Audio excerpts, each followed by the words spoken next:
So hello students, कैसे हो आप सभी लोग। स्वागत है आप सभी का बायो स्टडीज यूट्यूब चैनल के ऊपर। आई थिंक बायोलॉजी का प्रिपरेशन आपका बहुत जबरदस्त तरीके से चल रहा होगा हमारे यूट्यूब के फ्री लेक्चर से, वन शॉट लेक्चर से, प्लस हमारी शक्ति बैच भी हमने लॉन्च किया है बायो स्टडी ऐप से। वहां पर भी आप बहुत सारे रिस्पॉन्स आपने दिया है, वहां पर भी आपकी अच्छे से प्रिपरेशन चल रही है। आज हम देखेंगे अपना ओरिजिन एंड इवोल्यूशन इस चैप्टर के अंदर। इसका जो आगे का जो पोर्शन है वो हमें आज देखना है यहां पर। ठीक, तो यहां पर एक चीज समझनी है, चैप्टर का नाम है origin and evolution of life. हमारे इस अर्थ के ऊपर लाइफ ओरिजिन कैसे हुई। लाइफ का ओरिजिन मतलब क्या होता है, हमेशा याद रखना है, शुरुआत।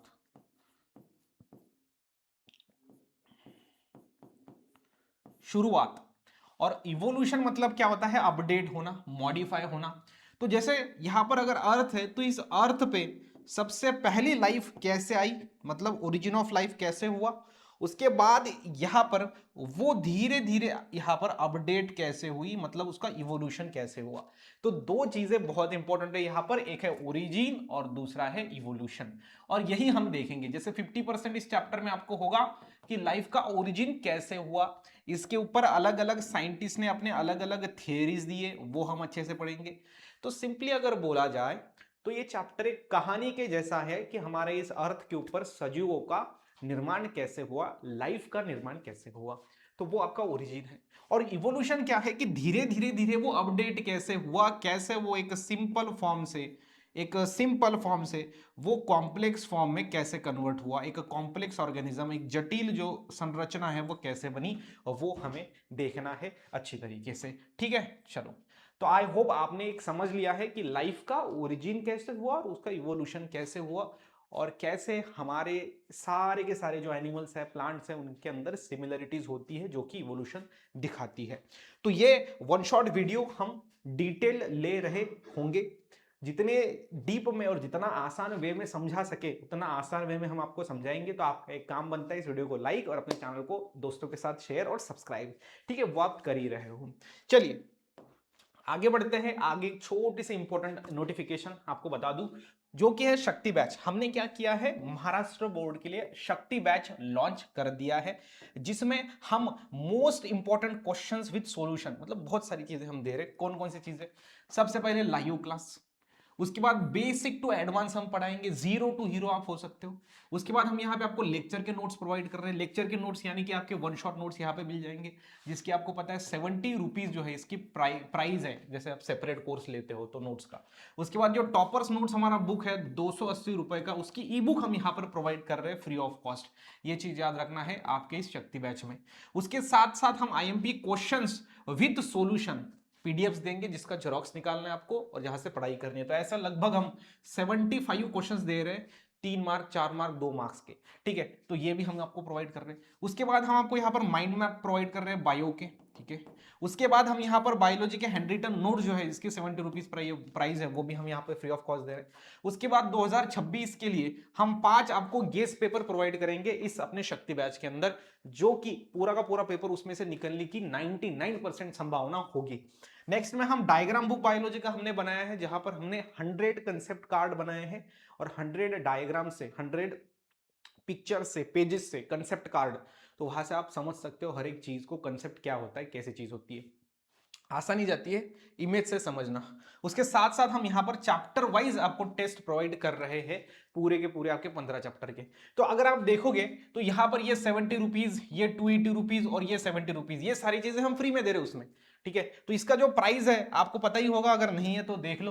तो प्राइस इसका है 499, मतलब 500 रुपीज। लेकिन यहां पर आप 100 रुपीज का कूपन कोड यूज कर सकते हो, जो है शक्ति शक्ति 2026। ये कूपन कोड यूज करिए, शक्ति 2026, आपको 100 रुपीज का ऑफ मिल जाएगा। तो ये जो बैच है वो आपको 399 plus I think 10 rupees charges है कुछ तो।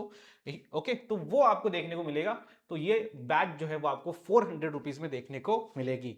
तो 15 दिसंबर से अपनी ये बैच शुरू हो गई है। अगर आपने ये बैच के अंदर ज्वाइन नहीं किया तो बायो स्टडी ऐप को डाउनलोड करिए, वहां पे ज्वाइन कर लीजिए। चलिए देखो, ये जो चैप्टर है अपना, इस चैप्टर के अंदर शुरुआत में जैसे मैंने बोला आपको, ओरिजिन ऑफ लाइफ कैसे हुआ। लाइफ का ओरिजिन कैसे हुआ उसके ऊपर फिर अभी साइंटिस्ट के थ्योरीज चालू होंगे कि ये साइंटिस्ट ने बताया कि ऐसे लाइफ का ओरिजिन हुआ, वो साइंटिस्ट ने बताया कि ऐसे लाइफ का ओरिजिन हुआ। और इस लेक्चर को मैं मिनिमम समय के अंदर आपका कवर करके दे रहा हूं मतलब दूंगा। दूसरी चीज, जितना सिंपलेस्ट मैं आपको समझा सकता हूं उतना सिंपलेस्ट समझाऊंगा। कंसेप्ट समझिए, जल्दबाजी ना करें। कंसेप्ट समझोगे तो आंसर लिखोगे कुछ ना कुछ, तो जल्दबाजी करोगे तो सब आप करोगे पाठ और पीछे होगा सपाट। मतलब क्या, सब पाठ पीछे सपाट, मतलब आता सब कुछ है लेकिन लिखता कुछ नहीं आता, तो वो ऐसा नहीं होना चाहिए। तो देखो यहां पर आपको 4 थ्योरी है, पहली थ्योरी, दूसरी थ्योरी, तीसरी थ्योरी और चौथी थ्योरी। ये 4 आपको समझना है, बेसिक थ्योरी है, बेसिक, एकदम बेसिक लेवल के थ्योरीज है, बेसिक लेवल के थ्योरीज है। काय के ऊपर है? ओरिजिन ऑफ लाइफ के ऊपर, origin of life, origin of life, earth के ऊपर लाइफ का ओरिजिन कैसे हुआ उसके ऊपर ये बेसिक थ्योरी है।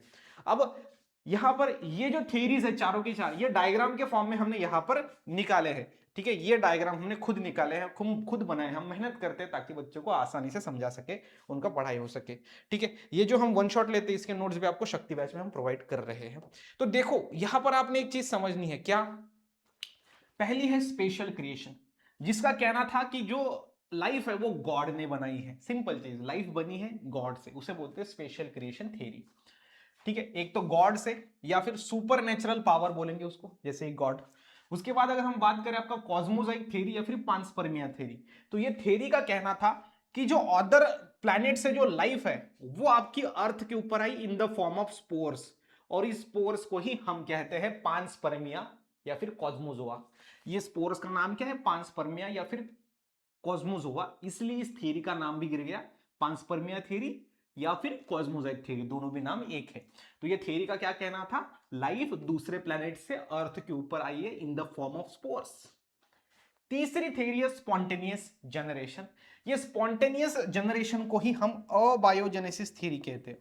अबायोजेनेसिस, बायोजेनेसिस मतलब लिविंग ऑर्गेनिज्म, मतलब यहां पर नॉन लिविंग से, मतलब ये पत्थर दिख रहा है आपको, पत्थर से, नॉन लिविंग मटेरियल से लिविंग लाइफ, लिविंग मटेरियल बना है, ये कहना था आपका स्पॉन्टेनियस जनरेशन थ्योरी का, जिसे ही हम अबायोजेनेसिस कहते हैं।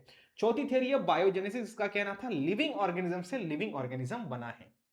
तो ये आपके चारों की चारों थ्योरीज आपने समझने हैं। पहला स्पेशल क्रिएशन थ्योरी, दूसरा कॉस्मोजोइक थ्योरी या फिर पांसपर्मिया थ्योरी, तीसरा थ्योरी जो होगी वो अबायोजेनेसिस या फिर स्पॉन्टेनियस जनरेशन, और चौथी थ्योरी होगी आपका biogenesis.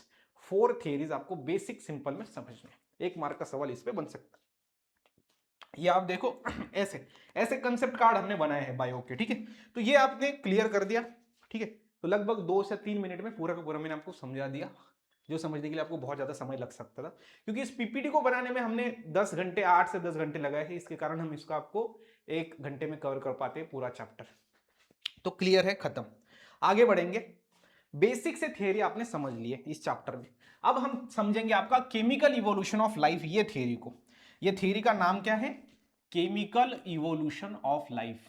Chemical evolution of life, ये जो थ्योरी है अब हम इसको पढ़ेंगे। इस थ्योरी का ही मतलब केमिकल इवोल्यूशन मतलब क्या? सेल्फ असेंबलेज थ्योरी भी इसको कहा जाते हैं। क्या बोलते हैं हम इसको? इसको बोलते हैं self assemblage theory of evolution. अब सिंपल चीज समझनी है आपको, सेल्फ असेंबल मतलब क्या? सेल्फ मतलब खुद के खुद, असेंबल मतलब क्या? बनना, ठीक है। जैसे ये पार्ट है, बहुत सारे पार्ट एक जगह पे आके असेंबल हो गए, दो बहुत सारे पार्ट और लाइफ बन गई, ठीक है। उसे ही हम सेल्फ असेंबल, खुद के खुद हो गए हो ये भी जो भी सारी यहाँ पे लाइफ बनी है वो खुद के खुद बनी है। दैट्स व्हाई इसे हम self assemble theory of origin of life कहते हैं। इसका केमिकल इवोल्यूशन, दोनों भी नाम एक ही थ्योरी के हैं, केमिकल इवोल्यूशन ऑफ लाइफ।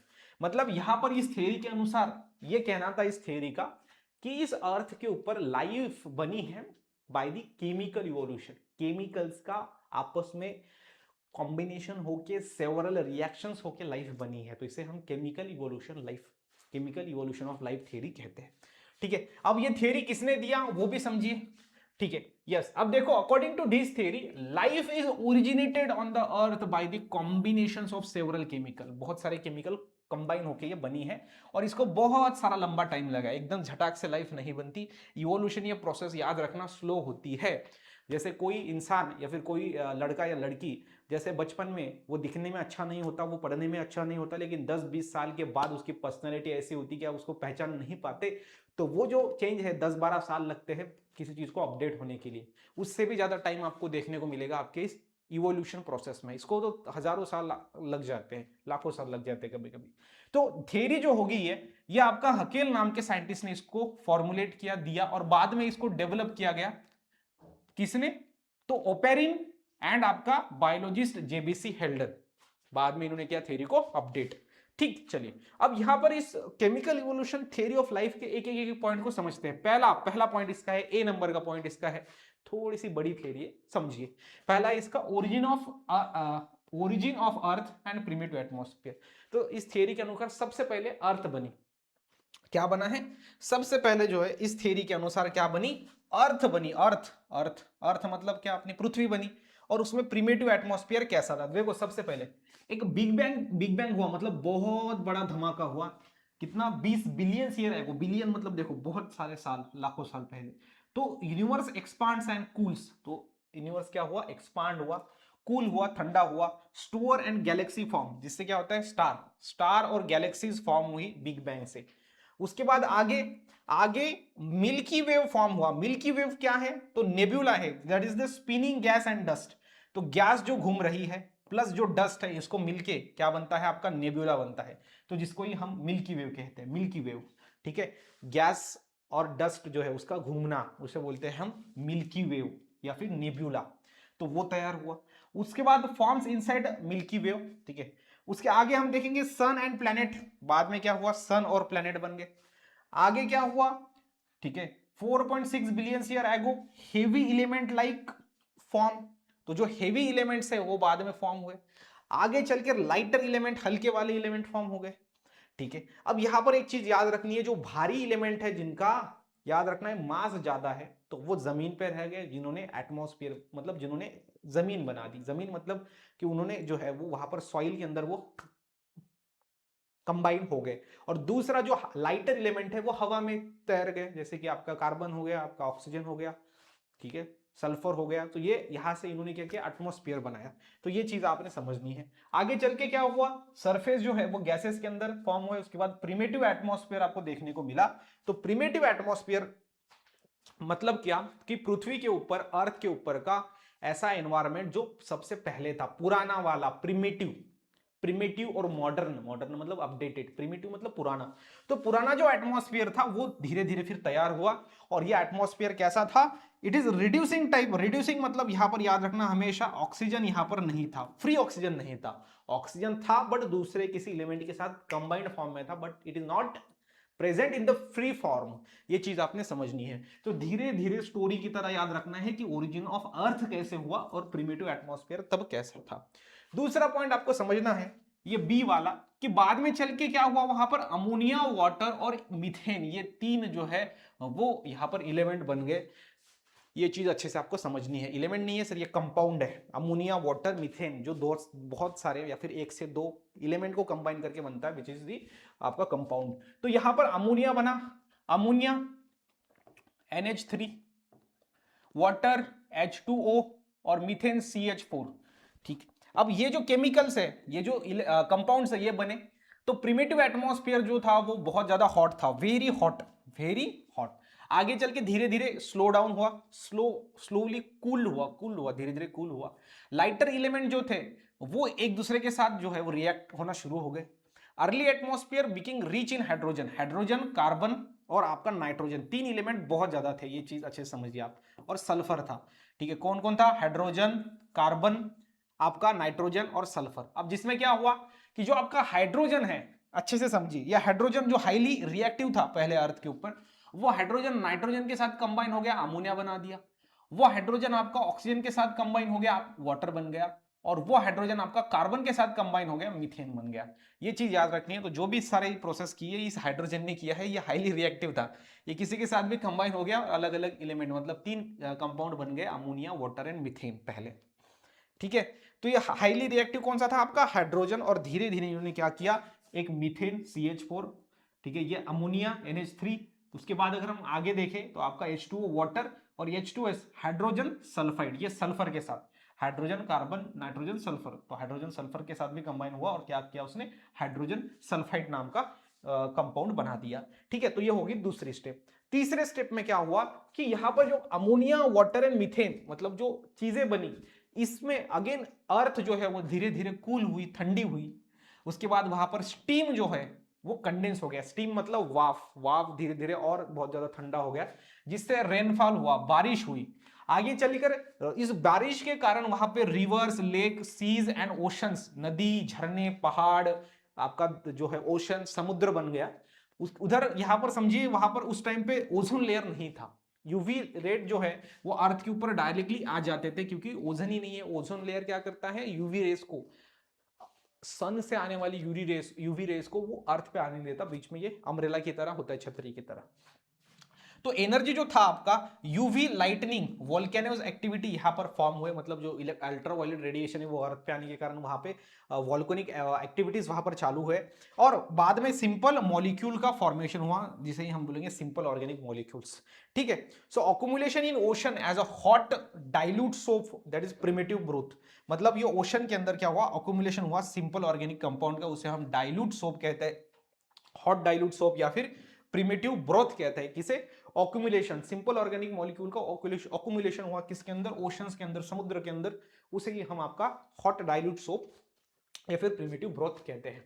तो तीसरे स्टेप में क्या फॉर्म हुआ आपका, सिंपल ऑर्गेनिक कंपाउंड फॉर्म हुआ, ये चीज याद रखनी है। तो पहले स्टेप में हमने देखा अर्थ कैसे फॉर्म हुई, अर्थ के ऊपर एटमॉस्फेयर कैसा था। दूसरे स्टेप में हमने देखा अमोनिया वाटर मीथेन कैसे फॉर्म हुआ। तीसरे स्टेप में हमने देखा सिंपल ऑर्गेनिक कंपाउंड कैसे फॉर्म हुआ। चौथे स्टेप में वही सिंपल ऑर्गेनिक कंपाउंड एक दूसरे के साथ रिएक्ट होकर उसका कॉम्प्लेक्स ऑर्गेनिक कंपाउंड बना, ये चीज आपने समझनी है। तो ये बना पॉलीमराइजेशन प्रोसेस से। पॉलीमराइजेशन मतलब क्या, कि जब कोई, पॉली मतलब मेनी होता है, मर मतलब यूनिट, तो एक यूनिट जब बार बार जोड़ा जाता है उस प्रोसेस को पॉलीमराइजेशन कहते हैं। और यहां पर भी वैसा ही हुआ कि आपका जो सिंपल ऑर्गेनिक कंपाउंड है उसको जोड़ जोड़ के कॉम्प्लेक्स ऑर्गेनिक कंपाउंड बना है, ये चीज याद रखनी है अच्छी तरीके से। ठीक है, यस। तो कॉम्प्लेक्स ऑर्गेनिक कंपाउंड जैसे पॉलीसैकेराइड, पॉलीसैकेराइड जो होता है वो मोनोसैकेराइड को कंबाइन करके करके बनता है। Monosaccharide is the simple organic compound, polysaccharide is the complex organic compound. तो सिंपल को जोड़ के आपका कॉम्प्लेक्स बनता है। वैसे ही फैट और यहां पर प्रोटीन्स, न्यूक्लियोटाइड्स और आपके न्यूक्लियोसाइड्स बन गए, न्यूक्लियोसाइड, न्यूक्लियोटाइड। ठीक है, ये हो गया आपका कॉम्प्लेक्स ऑर्गेनिक कंपाउंड का फॉर्मेशन। आगे चलकर आप देख सकते हो पॉलीमराइजेशन हुआ किसका, अमाइनो एसिड का। अमाइनो एसिड का जब पॉलीमराइजेशन हुआ, एक दूसरे को अटैच हो गए, तो उससे क्या बन गया आपका, प्रोटो प्रोटीन्स बन गए। अच्छे से समझिए किसका पॉलीमराइजेशन हुआ, पॉलीमराइजेशन मतलब मल्टीपल यूनिट ऐड करना, एक को दूसरे को, एक को दूसरा, दूसरे को तीसरा।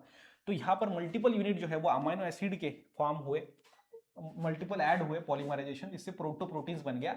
और आगे चल के वही प्रोटोप्रोटीन्स की किसमें कन्वर्ट हो गया, आपका प्रोटीन्स बन गया। फॉर्मेशन ऑफ प्रोटीन मॉलिक्यूल जो था ये बहुत ही इंपॉर्टेंट लैंडमार्क था ओरिजिन ऑफ लाइफ में। प्रोटीन बनना बहुत बहुत इंपॉर्टेंट था, ये चीज आप समझिए। लैंडमार्क था, एक बहुत ही इंपॉर्टेंट यहाँ पर फैसला या फिर जो इवेंट था बहुत इंपॉर्टेंट था। ठीक है, ये हो गया आपका चौथा स्टेप। पांचवा स्टेप हो गया, चीजें अच्छे से समझिए, वो है न्यूक्लिक एसिड बनना। देखो यहां पर क्या बना था हमारा, न्यूक्लियोटाइड्स बना था, न्यूक्लियोटाइड्स, न्यूक्लियोसाइड्स। और आपको पता है एक न्यूक्लियोटाइड को दूसरा न्यूक्लियोटाइड, दूसरे को तीसरा, तीसरे को चौथा, ऐसे करके डीएनए का एक स्टैंड और वैसे ही दूसरा स्टैंड, और डीएनए बन गया। डीएनए मतलब क्या, न्यूक्लिक एसिड। और न्यूक्लिक एसिड दो टाइप के, डीएनए एंड आरएनए। तो यहाँ पर न्यूक्लियोस जो आपका एसिड है वो बन गया, ये चीज आपको याद रखनी है। तो आपके जो न्यूक्लियोटाइड्स थे इनके अंदर फॉस्फोरिक एसिड, शुगर और नाइट्रोजन बेसेस, ठीक है, ये तीन चीजें होती है, कंपोनेंट होती है। और ये न्यूक्लियोटाइड जो होते हैं, नंबर ऑफ न्यूक्लियोटाइड जो होते हैं वो ज्वाइन हो गए एक साथ करके, और उन्होंने यहाँ पर डीएनए एंड आरएनए बना दिया। मतलब कि यहाँ पर दो टाइप के न्यूक्लिक एसिड यहाँ पर उन्होंने बना दिए। ठीक है हाँ, और ये क्या करते थे, सेल्फ रेप्लिकेट थे। एक अगर बन गया तो एक से दो हो सकते थे, खुद के खुद, सेल्फ रेप्लिकेशन। आगे चल के यहाँ पर न्यूक्लिक एसिड से बन गया आपका प्रोटोबॉयंट्स, या फिर इसको प्रोसेल कहते हैं। पहली सेल बनने की पहले वाली अवस्था, पहली वाली सेल, वो प्रोसेल या फिर प्रोटोबॉयंट्स। तो nucleic acid along with the inorganic and organic molecule मिलकर यहां पर प्रोटोबॉयंट्स बन गया। What is protobionts, protobionts is nothing but the protocell, दोनों भी नाम एक ही है। और ये क्या है, फर्स्ट सेल बनने से पहली वाली अवस्था, पहली वाली अवस्था बोलेंगे, ठीक है, पहला वाला स्ट्रक्चर, तो वो आपका प्रोटोबॉयंट्स या फिर प्रोसेल होगा। आगे चलकर यहां पर फर्स्ट सेल बन गई when RNA and DNA system develop within the द प्रोटोसेल। प्रोटोसेल के अंदर जब आरएनए और आपका याद रखना है डीएनए की सिस्टम वहां पर डेवलप हुई, तो आगे चलकर वो बन गई आपकी फर्स्ट सेल, और वो एग्जैक्टली आपका बैक्टीरिया एंड वायरस के जैसा दिखती थी। ये जो सेल थी याद रखना है अनएरोबिक थी, जिसको ऑक्सीजन की कोई आवश्यकता नहीं, हेट्रोमॉर्फिक, खाने के लिए दूसरे के ऊपर डिपेंड रहती थी, और यहाँ पर वो एनर्जी जो मिलती थी उसको फिर तो वो मिलती थी केमोएटोट्रोपिक से। क्योंकि अगर कोई ऑर्गेनिज्म हेट्रोट्रोपिक है, मतलब वो दूसरे के ऊपर अगर एनर्जी के लिए डिपेंड है, तो एनर्जी फिर इस पहले सेल को कहां से मिली? तो केमोएटोट्रोप्स मतलब केमिकल रिएक्शन से जो एनर्जी बाहर रिलीज होती है उस पर फीड ये करता था पहली वाली सेल, इसलिए इसको केमोएटोट्रोप बनता है। तो इस तरीके से इस वाली थ्योरी के अंदर जिसका नाम है आपका chemical evolution of theory, chemical evolution of life theory या फिर self assemblage theory of life, यहां पर हमने शुरुआत से लेकर लास्ट तक पता करा कि पहली सेल कैसे बनी है, और फिर यही थे इसके थ्योरी का कहना था कि पहली सेल बन गई। अब ऐसे ही सेल्स कनेक्ट होके बाकी इवोल्यूशन हो गया, ये चीज आपका पहले थ्योरी का कहना था। ठीक है, चलो यहां तक आपका समझ में आ गया। जैसे चैप्टर को हमने शुरू किया था, तो शुरुआत में हमने क्या देखा इस चैप्टर के अंदर, शुरुआत में हमने क्या देखा, तो शुरुआत में हमने देखे 4 बेसिक से थ्योरी हमने पढ़े अच्छे से, और उस 4 थ्योरी को पढ़ने के बाद फिर हमने केमिकल इवोल्यूशन थ्योरी या फिर इसको हम self assemblage theory of life कहते हैं वो पढ़ा। अब हम आगे देखेंगे आपका Urey Miller experiment. Urey Miller experiment, अब देखो ये बहुत सिंपल है। जो आपका chemical evolution of life theory था, chemical evolution of life theory, इसके पहले वाला उसी थ्योरी का प्रैक्टिकल करा किसने? यूरे एंड मिलर ने। सिंपल चीज है, उसी थ्योरी का प्रैक्टिकल किया आपके यूरे और मिलर नाम के साइंटिस्ट ने, उसको ही बोला गया यूरे मिलर एक्सपेरिमेंट। मतलब उन्होंने जो जो सारी चीजें बताई, इन्होंने क्या किया, वो लैब के अंदर, एक लैब जो होती है लैबोरेटरी, तो वहां पर उन्होंने वैसा एनवायरनमेंट क्रिएट किया जैसा पुराना था, और उस हिसाब से फिर देखा कि एग्जैक्टली क्या हमें सिंपल ऑर्गेनिक कंपाउंड मिलते हैं, क्या हमें पहली वाली सेल मिलती है। तो चलो देखते हैं। तो इन्होंने क्या किया, सबसे पहले तो याद रखिए यहां पर मिलर जो था ना, वो एक टीचर था जिसका नाम है, पूरा नाम स्टेनले यल मिलर। ठीक है, ये आपको समझना है, ये एक स्टूडेंट था, टीचर था आपका हैरोल्ड सी यूरे। हैरोल्ड सी यूरे ये टीचर था, और उसका स्टूडेंट था मिलर। तो यूरे कौन है? टीचर है, और मिलर क्या है? उसका स्टूडेंट है। तो दोनों ने मिलकर काम किया, अपना नाम दे दिया थ्योरी को। ऐसा होता है जब हम कुछ बड़ा काम करते हैं तो अपना नाम उसको दे सकते हैं। तो एक्सपेरिमेंटल एविडेंस इन्होंने दिया किसके सपोर्ट में? केमिकल इवोल्यूशन ऑफ लाइफ के थ्योरी जो थी ना, ओपेरिन ने दिया, वो इसके पहले का, उसके यहां पर इन्होंने क्या किया, एक एक्सपेरिमेंटल एविडेंस दिया, पुरावा दिया कि हाँ जो उन्होंने बोला वो सही है, उस ऐसा करके। तो इन्होंने क्या किया, एक ग्लास का एपरेटस बनाया, साहित्य बनाया, जिसका नाम है स्पार्क डिस्चार्ज एपरेटस। आगे देखेंगे, मैं आपको बताता हूँ। ठीक है, उसके साथ साथ उन्होंने आगे की सारी चीजें की, वहां पर उन्होंने इलेक्ट्रिसिटी के लिए सारी चीज यूज किया, तो ये बाद में उन्होंने हीटिंग मेंटल यूज किया, मैं सारी चीज आपको बताता हूँ, लाइटिंग इफेक्ट आपको ऐड किया। तो ये थियरी ना कुछ नहीं, ये थियरी आप पढ़ोगे तो आपको समझ जाएगा। जैसे आपको पता है अमोनिया, वाटर, मीथेन, ये सारी चीजें ऐड की। देखो अभी मैं आपको यहां पर बताता हूँ, सिंपल में चीजों को समझना है। तो यहां पर हम देख रहे हैं अपना यूरे मिलर एक्सपेरिमेंट। तो यूरे मिलर एक्सपेरिमेंट में ये जो ग्लास का इसने एपरेटस बनाया था, पूरा साहित्य बनाया था, इसको बोला गया स्पार्क डिस्चार्ज एपरेटस या फिर glass apparatus. Spark discharge apparatus या फिर ग्लास एपरेटस, अच्छे से समझना है, प्रॉपर तरीके से समझना है। अब यहां पर देखो आप, यहां पर इन्होंने, ठीक है, जैसे पुराना जो एटमॉस्फेयर था अर्थ का, according to chemical evolution theory गर्म था, तो इन्होंने क्या किया, फर्स्ट स्टेप इन्होंने क्या किया, तो यहां पर पानी डाल दिया और यहां पर उसको बॉईल कर दिया, बॉइल्ड। ठीक है, तो यहां पर अगर हम बात करें तो यहां पर उन्होंने क्या किया, इसको बॉईल कर दिया, नीचे से हीट लगा दी, क्योंकि पुराना एटमॉस्फेयर कैसा था, गर्म था। तो यहां पर उन्होंने पहली स्टेप में क्या किया, वही किया कि चलो गर्म था ना, ठीक है, तो हम भी गर्म करते पानी को, तो गर्म कर दिया। आगे चलकर ये जो इसकी वाफ बनी, ये ऊपर चली गई ना, हाँ सर, बिल्कुल सर, ऊपर चली गई। उसके बाद यहाँ पर वैक्यूम जो है वो आगे इसको पैक किया गया था ना, ठीक है, ये हवा ऐसी ऊपर चली गई, क्योंकि पुराना एटमॉस्फेयर गर्म था, इसलिए यहाँ पे इन्होंने पानी को गर्म कर दिया। आगे चल के आपको पता है दूसरे स्टेप में क्या हुआ था, कि वहां पर हाइड्रोजन जो था वो हाईली रिएक्टिव था, वो कार्बन के साथ कंबाइन हो गया, CH4 बना दिया था, वो नाइट्रोजन के साथ कंबाइन हुआ, NH3 बना दिया, उसके बाद वो ऑक्सीजन के साथ कंबाइन हो गया, H3O। ठीक है, इसको हम H2O बोलेंगे, वाटर। और यहाँ पर वो हाइड्रोजन सिंपल वाला भी था।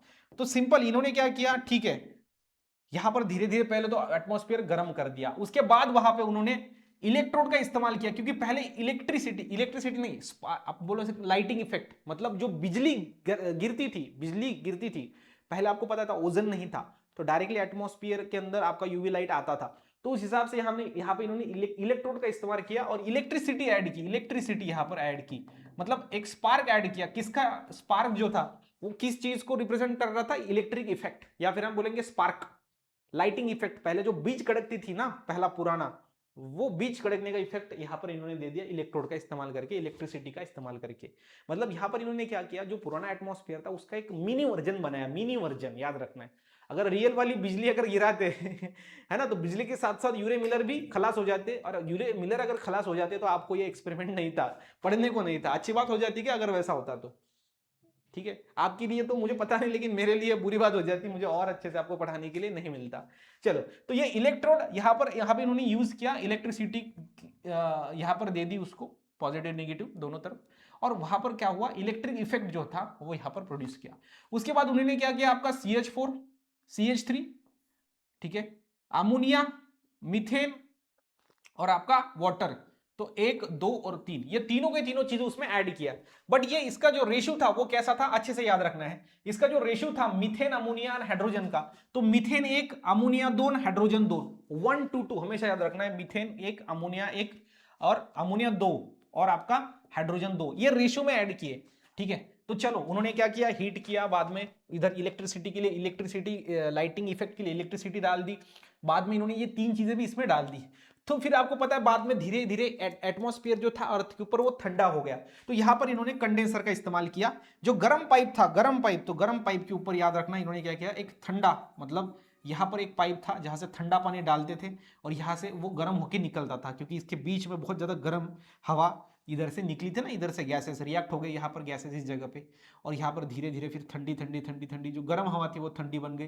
ठंडी बनते बनते धीरे धीरे यहाँ पर क्या बने, ड्रॉपलेट्स बने, वाटर ड्रॉपलेट्स, क्योंकि जब हम हवा गर्म होती है उसको ठंडा करते हैं तो वहां से ड्रॉपलेट बनता है, मतलब वाटर कंडेंसेशन हो रहा है, मतलब गैस का सॉलिड में कन्वर्जन हो रहा है, जिसको कंडेंसेशन प्रोसेस कहते हैं हम, ठीक है। और आगे धीरे धीरे चलकर ये यहाँ पर एक लिक्विड, यहाँ पर यू ट्यूब के अंदर, ये यू ट्यूब है, यू ट्यूब अपना यूट्यूब नहीं है, ये यू शेप की ट्यूब है, तो यहाँ पर वाटर ड्रॉपलेट जो मिले, तो यहाँ पर उन्होंने देखा कि ये पानी में क्या मिलना चाहिए अपने को, according to theory, according to chemical evolution theory, आपको पता है ये ऐड करने के बाद वहां पर सिंपल ऑर्गेनिक कंपाउंड मिलने चाहिए, तभी हम बोल सकते हैं कि ये थ्योरी सही है या फिर ये सच है या फिर ये ऐसा हो सकता है। तो यहाँ पर जब ये यूट्यूब था, इसमें जो लिक्विड देखा, तो सिंपली याद रखना है जनाब, यहां पर मिला क्या, ऑर्गेनिक कंपाउंड यहां पर देखने को मिला, और ये था अपना सिंपल ऑर्गेनिक कंपाउंड। और यही सिंपल ऑर्गेनिक कंपाउंड एक दूसरे के साथ रिएक्ट होकर आपका कॉम्प्लेक्स ऑर्गेनिक कंपाउंड होगा। कॉम्प्लेक्स ऑर्गेनिक कंपाउंड के अंदर बाद में फिर न्यूक्लिक एसिड बना, उसके बाद फिर प्रोटोसेल बना, प्रोटोसेल या फिर प्रोटोबाइंड्स, और उसके बाद फिर अपनी पहली सेल बनी, फर्स्ट सेल बनी। तो ये थ्योरी जो थी अपनी केमिकल इवोल्यूशन थ्योरी जो थी, उसको ये सपोर्ट कर रहा है और 100% एविडेंस दे रहा है कि हाँ वो सही थी। तो यही है आपका यूरे मिलर एक्सपेरिमेंट, इसको आप अच्छे से फिर देख सकते हो। यहाँ पर कुछ नहीं, वही चीजें हैं जो हमने यहाँ पर हीटिंग मेंटल यूज किया इलेक्ट्रिक इफेक्ट के लिए, ये कार्बन है आपका अमोनिया, वो ये है ना, ये ऐड कर दिया मिक्सचर, डिस्चार्ज सेवरल डेज के लिए, याद रखना है, ये एकदम झट से होने वाली प्रोसेस नहीं है, याद रखना है। आपको पता है नेचुरली बहुत सारे साल लगे होने के लिए, और ये प्रोसेस भी सेवरल डेज, इनको मतलब इन्होंने शायद से 2-3 महीना काम किया है, तब जाके ऑर्गेनिक कंपाउंड्स मिले हैं। आप अगर सोचोगे कि चलो मैं लैब के अंदर चला जाता हूँ, ऐसा एनवायरनमेंट बना देता हूँ और तुरंत तुरंत 1-2 दिन के अंदर बना देता हूँ, इतना सिंपल ऑर्गेनिक कंपाउंड नहीं। अगर एक्सपेरिमेंट इतना ही आसान होता तो हर कोई कर लेता, ठीक है, टाइम टेकिंग प्रोसेस है। चलो अगला टॉपिक देखते हैं, वो है आरएनए वर्ल्ड हाइपोथेसिस। अब कुछ साइंटिस्ट जो थे उन्होंने बताया कि पहली थ्योरी तो आपने समझ ली, पहले 4 बेसिक से थ्योरी, उसके बाद केमिकल इवोल्यूशन थ्योरी, उसको हम सेल्फ असेंबलेज थ्योरी भी कहते हैं। बाद में नेक्स्ट हमने देखा आपका यूरे मिलर एक्सपेरिमेंट, उसका ही एविडेंस। तीसरा अब यहां पर नेक्स्ट वाला हम देख रहे हैं आरएनए वर्ल्ड हाइपोथेसिस। ये थ्योरी का नाम क्या था, आरएनए वर्ल्ड हाइपोथेसिस, मतलब जो आरएनए है उससे वर्ल्ड बना है, ऐसी हाइपोथेसिस। हाइपोथेसिस मतलब उनके विचार कि हाँ उनका सोचना था, क्या सोचना था कि आरएनए से वर्ल्ड बना है, तो उसे हम आरएनए वर्ल्ड हाइपोथेसिस कहते हैं। तो यहां पर नीचे जो भी गुणगान दिखेगा आपको पूरा आरएनए का दिखेगा कि आरएनए इतना इंपॉर्टेंट है, आरएनए उतना इंपॉर्टेंट है, आरएनए से ही लाइफ ओरिजिनेट हुई है। ये थ्योरी का था। लेकिन आरएनए है क्या इंपॉर्टेंट? नहीं, डीएनए इंपॉर्टेंट है सबसे ज्यादा। लेकिन तब तो पता नहीं था ना, तो ये साइंटिस्ट ने तब दिया, क्योंकि जैसा जिसका दिमाग चलता है वैसा वो देता है, पढ़ाता है, बताता है।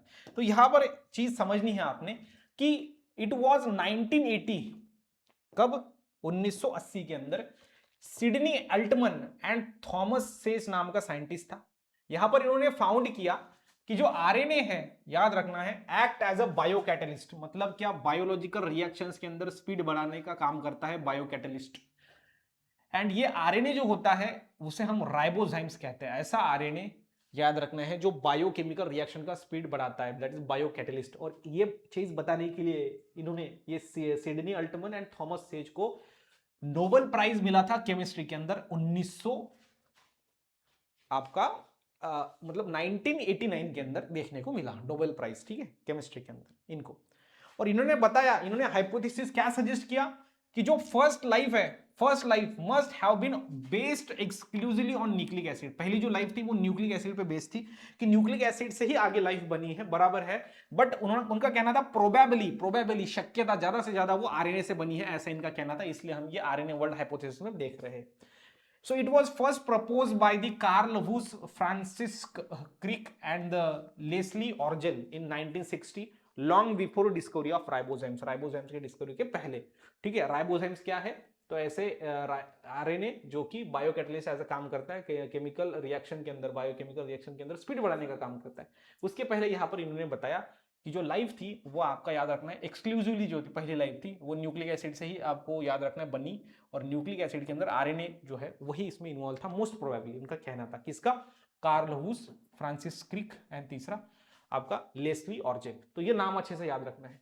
तो और गुणगान देखो आरएनए का, RNA is abundant in cell, all living cell के अंदर आरएनए बहुत ज्यादा अमाउंट में होता है। उसके बाद ये रिलेटेड है, डीएनए से रिलेटेड है। उसके बाद इनके अंदर आरएनए का चेन होता है, अगर ये म्यूटेशन इसमें हो सकता है, मतलब सडन चेंज, रेप्लिकेट ये हो सकता है, कैटलाइज कर सकता है रिएक्शन को, ये सारी चीजें।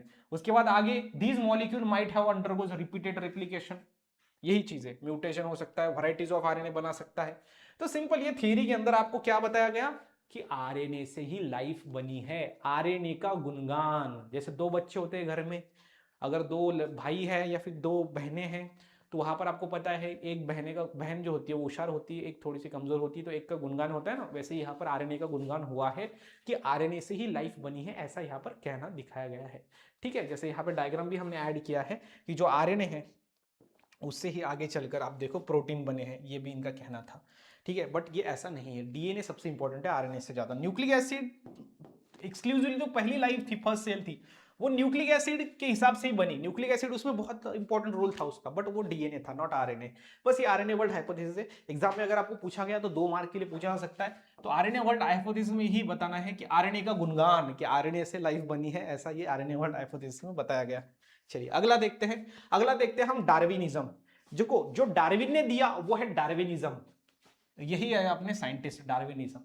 तो डार्विनिज्म जो था, इन्होंने क्या एक्सप्लेन किया? सिंपल चीज समझिए, उन्होंने एक्सप्लेन किया ऑर्गेनिक इवोल्यूशन। ऑर्गेनिक मतलब नेचुरल इवोल्यूशन कैसे हुआ वो यहां पर उन्होंने बताया, ठीक है, डार्विनिज्म। तो ये इन्होंने भी क्या दिया? थ्योरी दिया कि ओरिजिन ऑफ लाइफ कैसे हुआ है उसके ऊपर।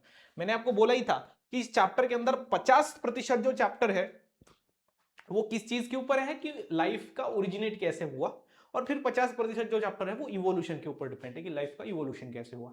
चलिए अब ये जो आपके चार्ल्स डार्विन थे, याद रखना है, ये पूरे देश के अंदर घूमते थे, देश के अंदर, पूरे अपने वर्ल्ड के अंदर, पूरे देश, अपना पूरा जो जग है, जग वर्ल्ड, वहां पर वो घूमे।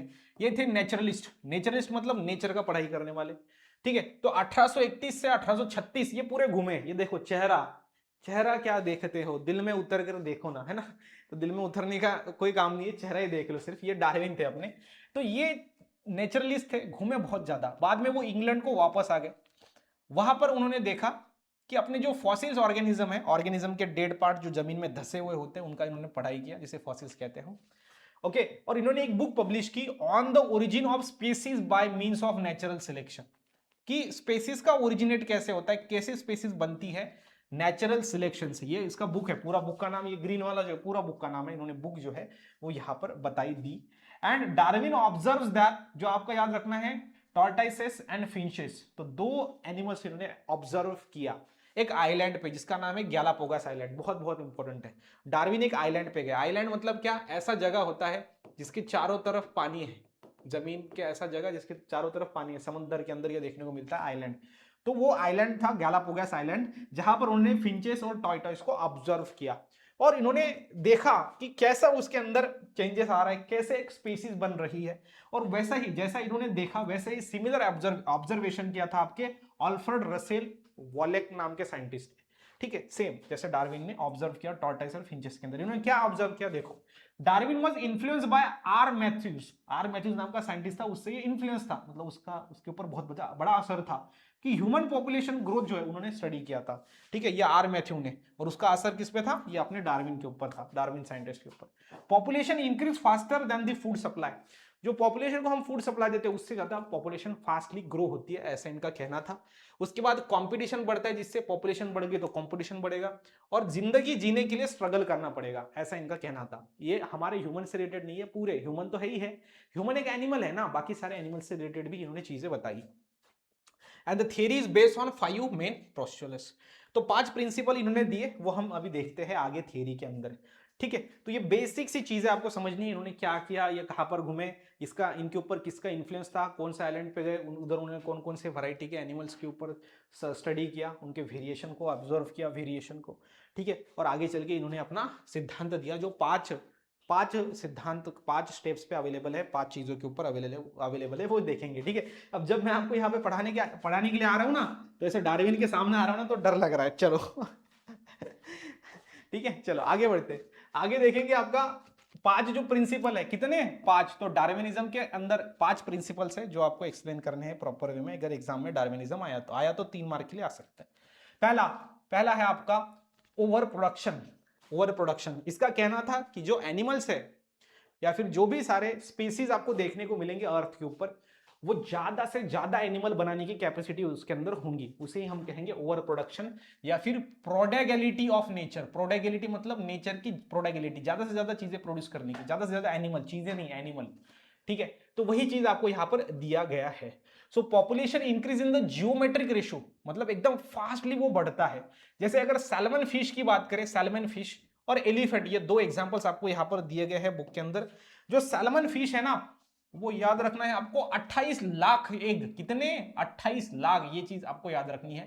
तो सैल्मन जो फिश होती है वो 28 लाख जो एग है वो एक सीजन के अंदर, मतलब कि 3 महीने के अंदर वो 28 लाख जो एग है वो प्रोड्यूस करती है आपका सैल्मन फिश।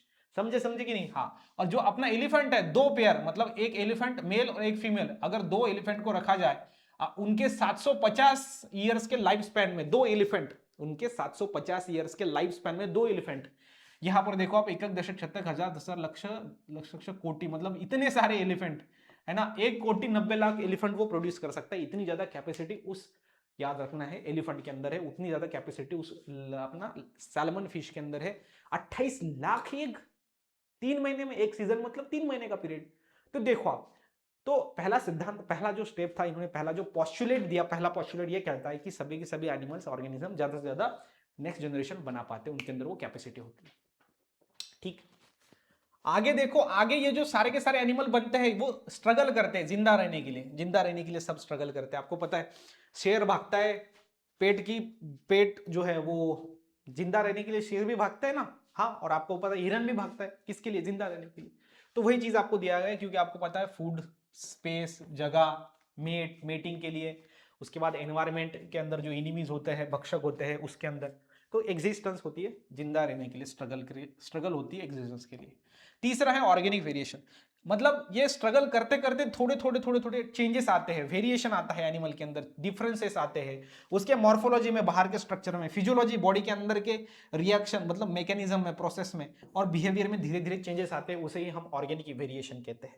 ठीक है, तो ये आपको याद रखना है, सेम स्पेसीज के अंदर जो इंडिविजुअल्स है उसके अंदर ये होगा, और ये वेरिएशन जो वो रॉ मटेरियल है। रॉ मटेरियल क्या कि ये वेरिएशन से ही धीरे धीरे आगे चल के फिर क्या होता है, इवोल्यूशन होता है। बट याद रखना ये एक दिन, एक हफ्ते, एक महीने में होने वाली प्रोसेस नहीं है, it's take time, slow process होती है, ग्रेजुअल होती है। चौथा जो उसका पॉस्टुलेट है कि नेचुरल सिलेक्शन, इसका कहना था कि जब आदमी बहुत, मतलब एनिमल्स बहुत ज्यादा एनिमल्स को प्रोड्यूस करने की कैपेसिटी रखते हैं, आगे चल के वहां पर वो जिंदा रहने के लिए स्ट्रगल करते हैं, उसके बाद वहां पर ऑर्गेनिक वेरिएशन होता है, थोड़े थोड़े चेंजेस आते हैं बिहेवियर में, उसके मॉर्फोलॉजी में, फिजियोलॉजी में, और आगे चलकर फिर नेचर सिलेक्ट करता है। नेचर सिलेक्ट क्या कि जो यूजफुल वेरिएशन है, कुछ वेरिएशन ऐसे होते हैं जो फेवरेबल होते हैं, तो ये सर्वाइव के लिए, रिप्रोड्यूस करने के लिए इंपॉर्टेंट होते हैं, वो रखे जाते हैं नेचर द्वारा। और कुछ जो होते हैं अनफेवरेबल वेरिएशन, तो याद रखना है उसे इलिमिनेट किया जाता है। कौन इलिमिनेट करता है? नेचर इलिमिनेट करता है। ये चीज याद रखना है अच्छी तरीके से। मतलब अगर बात करें, एक आधा एनिमल है उसके अंदर उसका वजन बहुत ज्यादा बढ़ गया, लेकिन उसको भागने का काम है, ठीक है, मतलब नेचर ही ऐसा है कि उसको भाग के खाना खाना है या फिर भागना है ज्यादा, तो उसका धीरे धीरे वेट कम हो जाएगा। तो नेचर डिसाइड करता है कि कौन सा वेरिएशन रखे, कौन सा नहीं रखे। लास्ट में होता है कि ओरिजिन ऑफ न्यू स्पेसिस, मतलब स्पेशिएशन, एक नई स्पीसीज बनेगी, क्योंकि जब सारे एनिमल्स, जब सारे ऑर्गेनिजम्स इस स्टेप्स के थ्रू होके जाते हैं और सालों हजारों साल के बाद एक नई स्पेसीज हमें देखने को मिलती है, क्योंकि एनवायरमेंट बदला, नेचर बदला, नेचर के अनुसार ये एनिमल को भी बदलना पड़ा, और ये सालों के बाद, हजारों सालों के बाद हमें चेंजेस वो देखने को मिलते हैं। जैसे हम हैं, हमारे एंसेस्टर जो पुराने हैं वो अलग थे, हम अलग है, क्योंकि हमारे अंदर चेंजेस हुए हैं। तो ऐसे करके आपका एक नई स्पेसिस बनती है जो पुरानी स्पेसिस से टोटली अलग होती है, फिर थोड़ी बहुत अलग होती है। ये आपके डार्विन्स के 5 पोस्टुलेट है। चलो डार्विन के अंदर आप देखो इनका इविडेंसेस। इविडेंसेस कौन से थे? जैसे कि लॉन्ग नेक जिराफ, जिराफ की लंबी गर्दन किसके कारण है? कि लंबे जो टॉल टॉल ट्रीज है उनके ऊपर पत्ते खाने के लिए उनके अंदर लंबी लंबी जिराफ की नेक हो गई। दूसरी चीज, ब्लैक कलर पीपर मॉथ, जो मॉथ है एक पकड़ी के जैसा होता है मॉथ्स, तो ये ग्रेजुअली जो है वहां पर न्यू स्पेसीज उनकी बन गई, ये वाला दूसरा एग्जांपल। और जो डीटीटी रेजिस्टेंस, डीडीटी क्या है? तो मॉस्किटो को किल करने वाला, बट ऐसे मॉस्किटो अभी पैदा हो गए हैं कि वो डीडीटी का असर उस पर होता ही नहीं है, तो डीडीटी रेजिस्टेंस मॉस्किटो बन गए। तो ये बताता है कि डार्विनिज्म ने जो बोला वो सही है, सच में वैसा है, ठीक है। बट अगर हम ड्रॉबैक्स की बात करें तो ये अपना डार्विन था, इन्होंने क्या किया कि जो फ्लक्चुएशन वेरिएशन है, मतलब छोटे से वेरिएशन, छोटा सा चेंज, उन्होंने उसको प्रिंसिपल फैक्टर समझा। किसका? इवोल्यूशन का। अच्छे से याद रखना है। तो वो नॉन हेरिटेबल है, ऐसा वेरिएशन जो आता है किस एनिमल में वो अगले जनरेशन में नहीं जा पाता। हमें ऐसा वेरिएशन चाहिए जो अगले जनरेशन में जाए, वो जनरेशन टू जनरेशन आगे पास आउट हो, ठीक है। बट यहां पर वैसा नहीं है, तो इन्होंने क्या किया, एक माइन्यूट फ्लक्चुएशन वेरिएशन को ही इन्होंने क्या किया, प्रिंसिपल फैक्टर कंसिडर किया इवोल्यूशन का, जो कि नॉन हेरिटेबल भी था, इररिलेवेंट था। So this is a drawback. अगला, did not differentiate between somatic and germline variation. अब उन्होंने बताया वेरिएशन है, बट बॉडी सेल में जो वेरिएशन होता है सोमैटिक वेरिएशन, और जर्म सेल्स के अंदर गैमेटिक सेल में जो होता है, यहां पर उन्होंने उसका डिफरेंस नहीं बताया। आगे आगे इन्होंने बताया कि फिटेस्ट आता है, मतलब फिट आदमी, फिट एनिमल सर्वाइव करता है, अराइवल ऑफ फिटेस्ट, मतलब इन्होंने बताया कि सर्वाइवल ऑफ फिटेस्ट, जो फिट आदमी होता है वो सर्वाइव करता है, बट फिट बनता कैसे है, अराइवल ऑफ फिटेस्ट जो है इन्होंने did not explain. Okay, then next है, इन्होंने क्या किया, एक did not explain the cause of origin. Origin की कॉज क्या है, क्यों चीजें होती है। उसके बाद natural selection suggest the new form जो होता है from useful variation, both intermediate forms were not often. तो इनका कहना था नेचुरल सिलेक्शन या फिर इवोल्यूशन प्रोसेस में धीरे धीरे धीरे धीरे सारी चेंजेस होती है, धीरे धीरे चीज होती है, तो फिर इंटरमीडिएट फॉर्म क्यों नहीं दिखते हमें। हमें लॉन्ग नेव जिराफ जो है, लंबी गर्दन वाले होते हैं जिराफ, तो हमें ऐसे जिराफ क्यों नहीं दिखते जिसकी गर्दन थोड़ी सी कम हो, मतलब इंटरमीडिएट फॉर्म क्यों नहीं दिखते, ठीक है। लास्ट में है, इन्होंने एक्सप्लेन नहीं किया न्यूट्रल फ्लावर के बारे में, न्यूट्रल फ्लावर्स, क्या न्यूट्रल फ्लावर्स, ऐसे फ्लावर जो कि न्यूट्रल होते हैं, ठीक। चलिए, so this are the drawbacks of Darwinism, this are the evidences drawback. अगला अगला थ्योरी देखते हैं हम, म्यूटेशन थ्योरी, ठीक है। यस सर, अब म्यूटेशन थ्योरी को देखते हैं, उसके बाद फिर मॉडर्न सिंथेटिक थ्योरी है हमें, बड़ी वाली थ्योरी जो कि हमें पढ़नी है, समझनी है ना। चलो, फिर बाद में धीरे धीरे धीरे धीरे अगला अगला पोर्शन हम देखते हैं। चलो देखते हैं म्यूटेशन थ्योरी को अब। सो म्यूटेशन का थ्योरी जो कहना था, इसका कहना था कि जो लाइफ है वो बनी है, लाइफ जो है वो ओरिजिनेट हुई है just because of just because of mutation. तो म्यूटेशन के वजह से, तो म्यूटेशन थियरी देखते हैं। तो म्यूटेशन आपने पता है आपको कि ये थियरी सबसे पहले किसने दिया, हुगो डी वेरिस ने दिया 1901 के अंदर। और यहां पर इन्होंने जो है वो सेवरल जनरेशन क्रॉस के एक प्लांट का इस्तेमाल करके, जिसका नाम था इवनिंग प्राइमरोज, जिसका ही साइंटिफिक नेम है इनोथेरा लैमार्कियाना। और इनका कहना था, it is found that the most of the offsprings resembles with their parents, उनकी जो ऑफस्प्रिंग थे नेक्स्ट जनरेशन वो पेरेंट के जैसे ही थे। In many characteristics some of the offspring show appearance of sudden and spontaneous variation.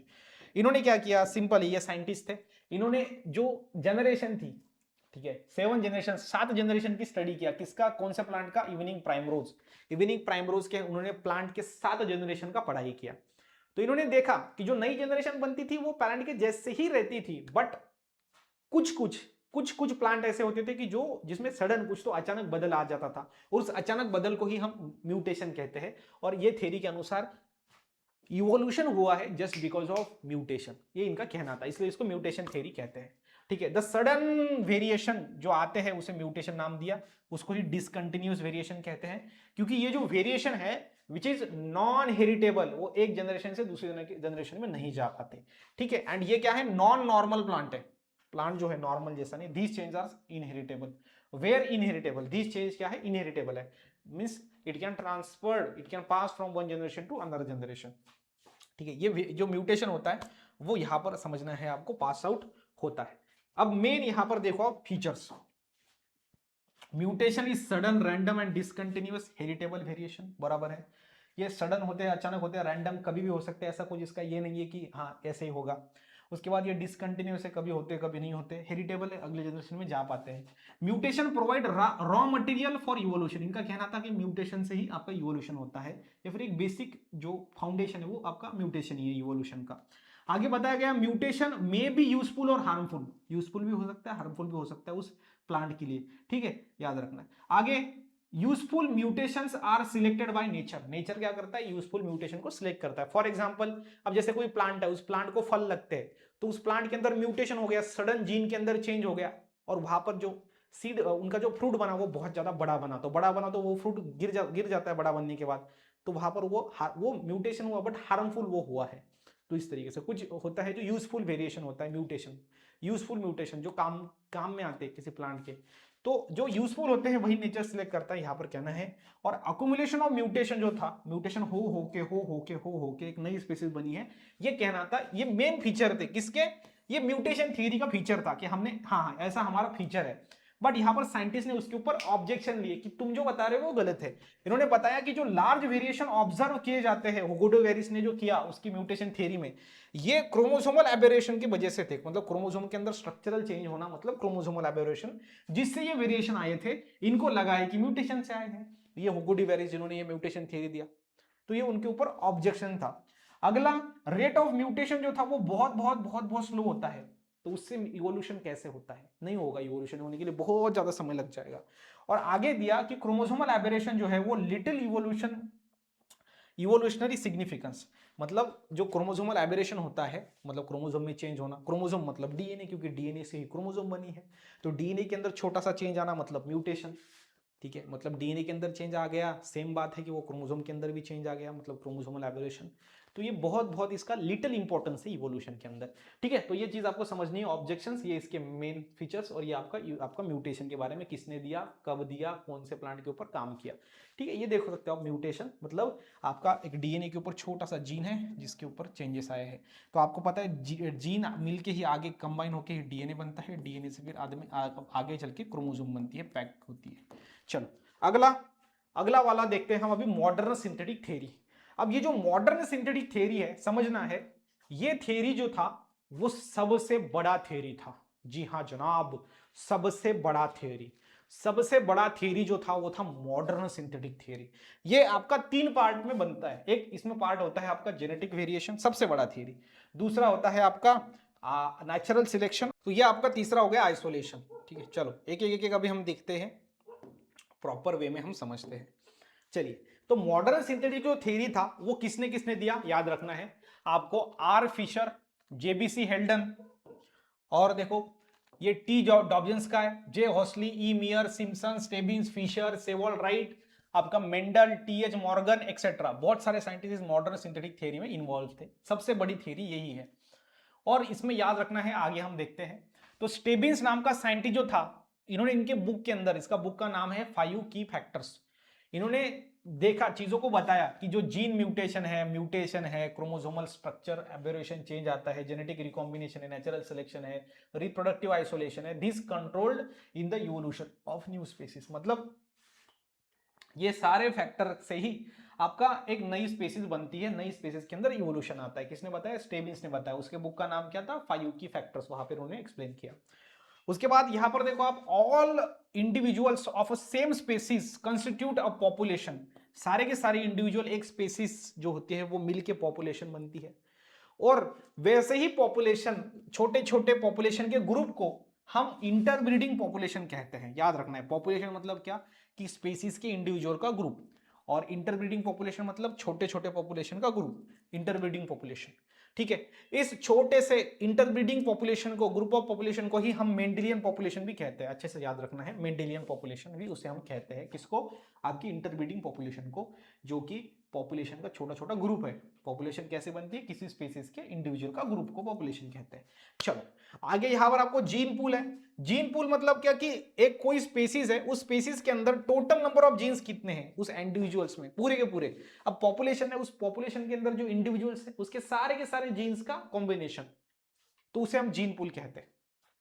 ठीक है, यस सर। तो अकॉर्डिंग टू मेंडल, मेंडल के कहने के अनुसार जो जीन है that influence the trait, trait मतलब feature, character of an organism. तो जो जीन है वो असर करता है कैरेक्टर पे, बिल्कुल जैसे जीन वैसा कैरेक्टर आएगा, वैसे ट्रेट आएगा, है ना? Yes sir. तो ये चीज आपको समझनी है। और आगे ये जो आपकी थियरी है, ये 5 main factors are broadly divided into 3 main categories. तो इसमें 5 फैक्टर्स है, बट ये 5 फैक्टर 3 मेन कैटेगरी में डिवाइड किए गए हैं। 3 मेन कैटेगरी है, 3 मेन प्रोसेसेस है, वो हमें समझने हैं इस मॉडर्न सिंथेटिक थ्योरी के बारे में। जो पहला है आपका, पहला है वो जेनेटिक वेरिएशन है। पहला फैक्टर जो 3 है ना, 3 में से पहला ए वाला, वो जेनेटिक वेरिएशन है। अब जेनेटिक वेरिएशन मतलब क्या? जेनेटिक वेरिएशन मतलब होता है चेंज इन जीन, जीन के अंदर चेंज होना, जीन फ्रीक्वेंसी के अंदर चेंज होना, उसे हम जेनेटिक वेरिएशन कहते हैं, नोन एज जेनेटिक वेरिएशन। समझे कि नहीं समझे? हाँ, okay. So genetic variation is caused by following factors. तो जीन, जेनेटिक वेरिएशन मतलब जीन के अंदर फ्रीक्वेंसी, जीन के अंदर या फिर जीन फ्रीक्वेंसी के अंदर चेंज आना, उसे हम क्या कहेंगे? आपका जेनेटिक वेरिएशन कहेंगे। ये चीज आपने प्रॉपरली अपने दिमाग के अंदर फिट कर लेनी है। समझ में आया? तो जेनेटिक वेरिएशन मतलब जीन के अंदर चेंज होना, डीएनए के अंदर चेंज होना या फिर क्रोमोसोम के अंदर। तो वे कैसे होता है? तो नीचे वाले फैक्टर है जिसकी वजह से होता है। पहला, जीन के अंदर म्यूटेशन होके होता है, जीन के अंदर म्यूटेशन होके होता है क्या? Genetic variation. दूसरा, अब म्यूटेशन तो आपको पता है, बताने की बात नहीं। तो जब डीएनए के अंदर, या फिर हम बोलेंगे जब जीन के अंदर, जब जीन के अंदर, है ना, तो जब जीन के अंदर चेंज आता है, वो चीज आपको समझनी है। और वहां पर क्या हुए फिर?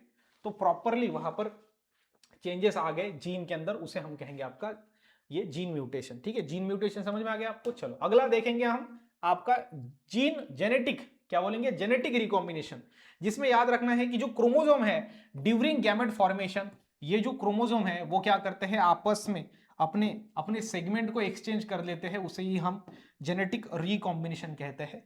ठीक है, हाँ सर। तो यहां पर जो सेल मिलेंगी अपने को, ये ऐसी सेल होंगी, मतलब चलो यहां पर मैं बता देता हूं आपको। हाँ, तो इस वाले क्रोमोसोम पे ये वाला पार्ट चला जाता है इस क्रोमोसोम का, और इस वाले पे ये, मतलब यहां पर क्या हुआ कि 2 क्रोमोसोम ने आपस में अपने सेगमेंट को एक्सचेंज कर लिया। उस प्रोसेस को कहा जाता है क्रॉसिंग ओवर, जिससे आता है जेनेटिक रिकॉम्बिनेशन, और जेनेटिक रिकॉम्बिनेशन से आता है जेनेटिक वेरिएशन। ये चीज याद रखनी है है ना? तो हम देख रहे हैं कि जेनेटिक वेरिएशन किस किस चीजों से आता है? जीन म्यूटेशन से, जेनेटिक रिकॉम्बिनेशन से। ठीक है, मतलब एक नया कॉम्बिनेशन बन गया ना, इसलिए इसको जेनेटिक रिकॉम्बिनेशन, नया वाला रिकॉम्बिनेशन कहते हैं। उसके बाद है जीन फ्लो, अगला है जीन फ्लो। अब जीन फ्लो क्या? जीन फ्लो मतलब मूवमेंट ऑफ जीन, जीन की मूवमेंट। तो जीन की मूवमेंट इनटू और आउट ऑफ पॉपुलेशन, जब जीन्स की मूवमेंट होती है किसी पॉपुलेशन के अंदर या फिर पॉपुलेशन के बाहर, उसे हम कहेंगे जीन फ्लो। अब कैसे? कोई एनिमल है कि किसी दूसरे पॉपुलेशन का, वो दूसरे पॉपुलेशन में आ रहा है। ठीक है, ठीक है। अब जैसे कोई बात कर लेते हैं हमारे कैटल्स, है ना, गाय गाय बैल है, बैल गाय बैल का एक ग्रुप है, और दूसरा ग्रुप दूसरे गाय बैल का है। तो वहां पे दूसरे ग्रुप से क्या हुआ? बैल इधर इस वाले ग्रुप में आ गया, तो वो आ गया, तो यहां पर इस वाले गाय के साथ वो मेटिंग करेगा, वो बैल, वो बुल, और वहां पर उसने क्या किया, नया जनरेशन बनाया, तो उसके जीन्स उस पॉपुलेशन में ऐड हुए ना। ऐसा थोड़ी है कि जीन्स हाँ निकालते हैं एनिमल से और इधर डाल देते, नहीं। तो एनिमल आता है तो अपने साथ वो जीन्स लेके आता है, तो उस पॉपुलेशन में वो जीन्स जा रहे हैं, ऐसा होता है। इसको बोलते हैं पॉपुलेशन के अंदर जीन्स आना। और क्या हो सकता है कि पॉपुलेशन के अंदर का जो एनिमल है वो बाहर चला गया, मतलब वो चला गया तो अपने साथ जीन्स जो है उसके वो भी लेके चला गया ना। तो यहां पर हो रहा है मूवमेंट ऑफ जीन इनटू और out of population, that is nothing but the gene flow. चलो नेक्स्ट में है आपका जेनेटिक ड्रिफ्ट। जेनेटिक ड्रिफ्ट मतलब क्या कि अल्टरनेशन इन अलील फ्रीक्वेंसी। सिंपल चीज है, आपको याद रखना है, जब अलील की फ्रीक्वेंसी, अलील क्या है, अल्टरनेटिव फॉर्म ऑफ जीन, जब जीन की फ्रीक्वेंसी या फिर अलील की फ्रीक्वेंसी चेंज हो, उसे हम कहते हैं जेनेटिक ड्रिफ्ट। और इसमें याद रखना है, जो छोटी वाली पॉपुलेशन होता है, स्मॉल पॉपुलेशन जो होती है, उसमें जेनेटिक ड्रिफ्ट होने के हाई चांसेस होते हैं, ये चीज समझनी है। चलो अगला है क्रोमोसोमल एबरेशन। क्रोमोसोमल एबरेशन क्या है, तो स्ट्रक्चर में चेंज होना। सिंपल चीज है कि जब चेंज इन क्रोमोसोम नंबर या फिर उसकी मॉर्फोलॉजी या फिर स्ट्रक्चर में चेंज होना, मतलब क्रोमोसोमल एबरेशन है। और जिससे क्या आता है, जेनेटिक वेरिएशन। मतलब हमने 1 2 3 4 5 कितने, 1 2 3 4 5 ये जो सीखे, ये इनका क्या कहना है, इनके वजह से क्या होता है, जेनेटिक वेरिएशन आता है। और ये थ्योरी के अनुसार तीन चीज है, एक जेनेटिक वेरिएशन, दूसरा आइसोलेशन, तीसरा नेचुरल सिलेक्शन। ये तीन चीजों से एक नई स्पीशीज बनती है। ये थी अपनी मॉडर्न सिंथेटिक थ्योरी, जो सबसे बेस्ट थी। इनका बहुत ज्यादा बड़ी थ्योरी थी, बहुत ज्यादा साइंटिस्ट इसके अंदर इन्वॉल्व थे, सबने अपना दिमाग लगाकर ये थ्योरी दी थी। ठीक है, तो ये हो गया आपका जेनेटिक वेरिएशन। तो जेनेटिक वेरिएशन में याद रखना है, gene mutation, genetic recombination, gene flow, genetic drift, chromosomal aberration, खत्म। चलो अब ये क्रोमोसोमल एबेरेशन में थोड़ा सा अपने को और समझना है कि क्रोमोसोम के अंदर जब स्ट्रक्चर के अंदर चेंज आता है तो वो क्रोमोसोमल एबेरेशन के कितने टाइप है। तो पहला है डिलीशन। तो डिलीशन ये यहां पर डायग्राम है, ये दोनों भी एक ही है, ठीक है। तो एक एक चीज को समझिए, यहां पर डिलीशन को समझते हैं। तो डिलीशन कब, जब यहां पर क्या हुआ, एक कोई दो जीन है वो डिलीट हो गया, तो डिलीशन हो गया, खत्म। क्रोमोसोमल एबेरेशन में पहला टाइप। सो ये क्या है, this is nothing but the types of chromosomal aberration. ठीक है, चलिए पहला हो गया डिलीशन। दूसरा डुप्लीकेशन। डुप्लीकेशन मतलब क्या, यहां पर बीसी नाम का जीन था, यहां पर बीसी बीसी दो बार हो गया, डुप्लीकेशन। इन्वर्जन मतलब उल्टा होना, यहां पर बीसीडी था, यहां पर डीसीबी हो गया, उल्टा। यहां पर ट्रांसलोकेशन, ट्रांस मतलब चेंज, लोकेशन पोजीशन चेंज हो गई, यहां पर इस जगह पे ए बी था, यहां पर दूसरा आ गया, मतलब यहां पर इसकी पोजीशन चेंज हो गई इस जीन की। तो ये आपको चार टाइप अच्छे से समझ लेने हैं क्रोमोसोमल एबेरेशन के। कौन सा, deletion, duplication, inversion and translocation, deletion, duplication, inversion and translocation, deletion, duplication, inversion and translocation, बात खत्म। ठीक है, तो these are nothing but the types of chromosomal aberration, जो कि आपका जेनेटिक वेरिएशन के लास्ट वाला स्टेप था, प्रोसेस थी। ठीक है, तो डिलीशन मतलब loss of genes from a chromosome, duplicate genes are repeated और डबल्ड, इन्वर्जन सेगमेंट इन्वर्ट हो जाता है, पोजीशन इन्वर्ट हो जाती है, और ट्रांसलोकेशन में पोजीशन जो है वो मूव हो जाता है, चेंज हो जाती है। चलिए, तो ये यहां पर खत्म हो गया। तो यहां पर हमारा जो जेनेटिक वेरिएशन नाम का टॉपिक है वो यहां पर खत्म हुआ। अब हम दूसरा टॉपिक देखेंगे अपने मॉडर्न सिंथेटिक थ्योरी का, जो कि modern synthetic theory of evolution है, सबसे बड़ी थ्योरी। उसमें है नेचुरल सिलेक्शन। देखो नेचुरल सिलेक्शन मतलब क्या, कि नेचर द्वारा सिलेक्ट करना, मतलब होता है नेचुरल सिलेक्शन। ठीक, मतलब नेचर क्या करता है, सिलेक्ट करता है कि किसी को यहां पर रखना है, किसी को यहां पर नहीं रखना। वो चीज कौन सिलेक्ट करता है, नेचर करता है, और उसी प्रोसेस को, उसी फिनोमिनॉन को हम नेचुरल सिलेक्शन कहेंगे। ठीक, अब आप देखो, isolation is the separation of population. दो चीजें आपने समझ ली अच्छे से, क्या समझ लिया कि क्या है आपका आइसोलेशन। आइसोलेशन मतलब होता है सेपरेट करना, सिंपल चीज। कभी भी आइसोलेशन ये वर्ड आया तो मतलब क्या, सेपरेट करना, इंडिविजुअल को, स्पीसीज को सेपरेट करना। जैसे आपने कोविड 19 के टाइम पे देखा है, आइसोलेट किया जाता था, आइसोलेशन में रखा जाता था। वो वर्ड आइसोलेशन मतलब सेपरेट करना। तो जब आइसोलेशन होता है किसी स्पीसीज का, ठीक है, तो यहां पर वो स्मॉलर यूनिट में डिवाइड हो जाएंगी। मतलब अगर बड़ा यूनिट है, मतलब यहां पर 100 एनिमल रहते हैं, तो वो छोटे छोटे मतलब 50 एनिमल यहां पर, 50 एनिमल यहां पर, तो दो ग्रुप्स बन गए कि नहीं बन गए, हाँ सर। और हमेशा याद रखना है कि आपस में वो क्या होंगे, इंटरब्रीड उनकी प्रिवेंट होंगी। मतलब क्या, कि इस यहां पर पॉपुलेशन का जो मेल होगा, ये इस वाले पॉपुलेशन के फीमेल के साथ ये इंटरब्रीड नहीं कर सकता, एक दूसरे के साथ वो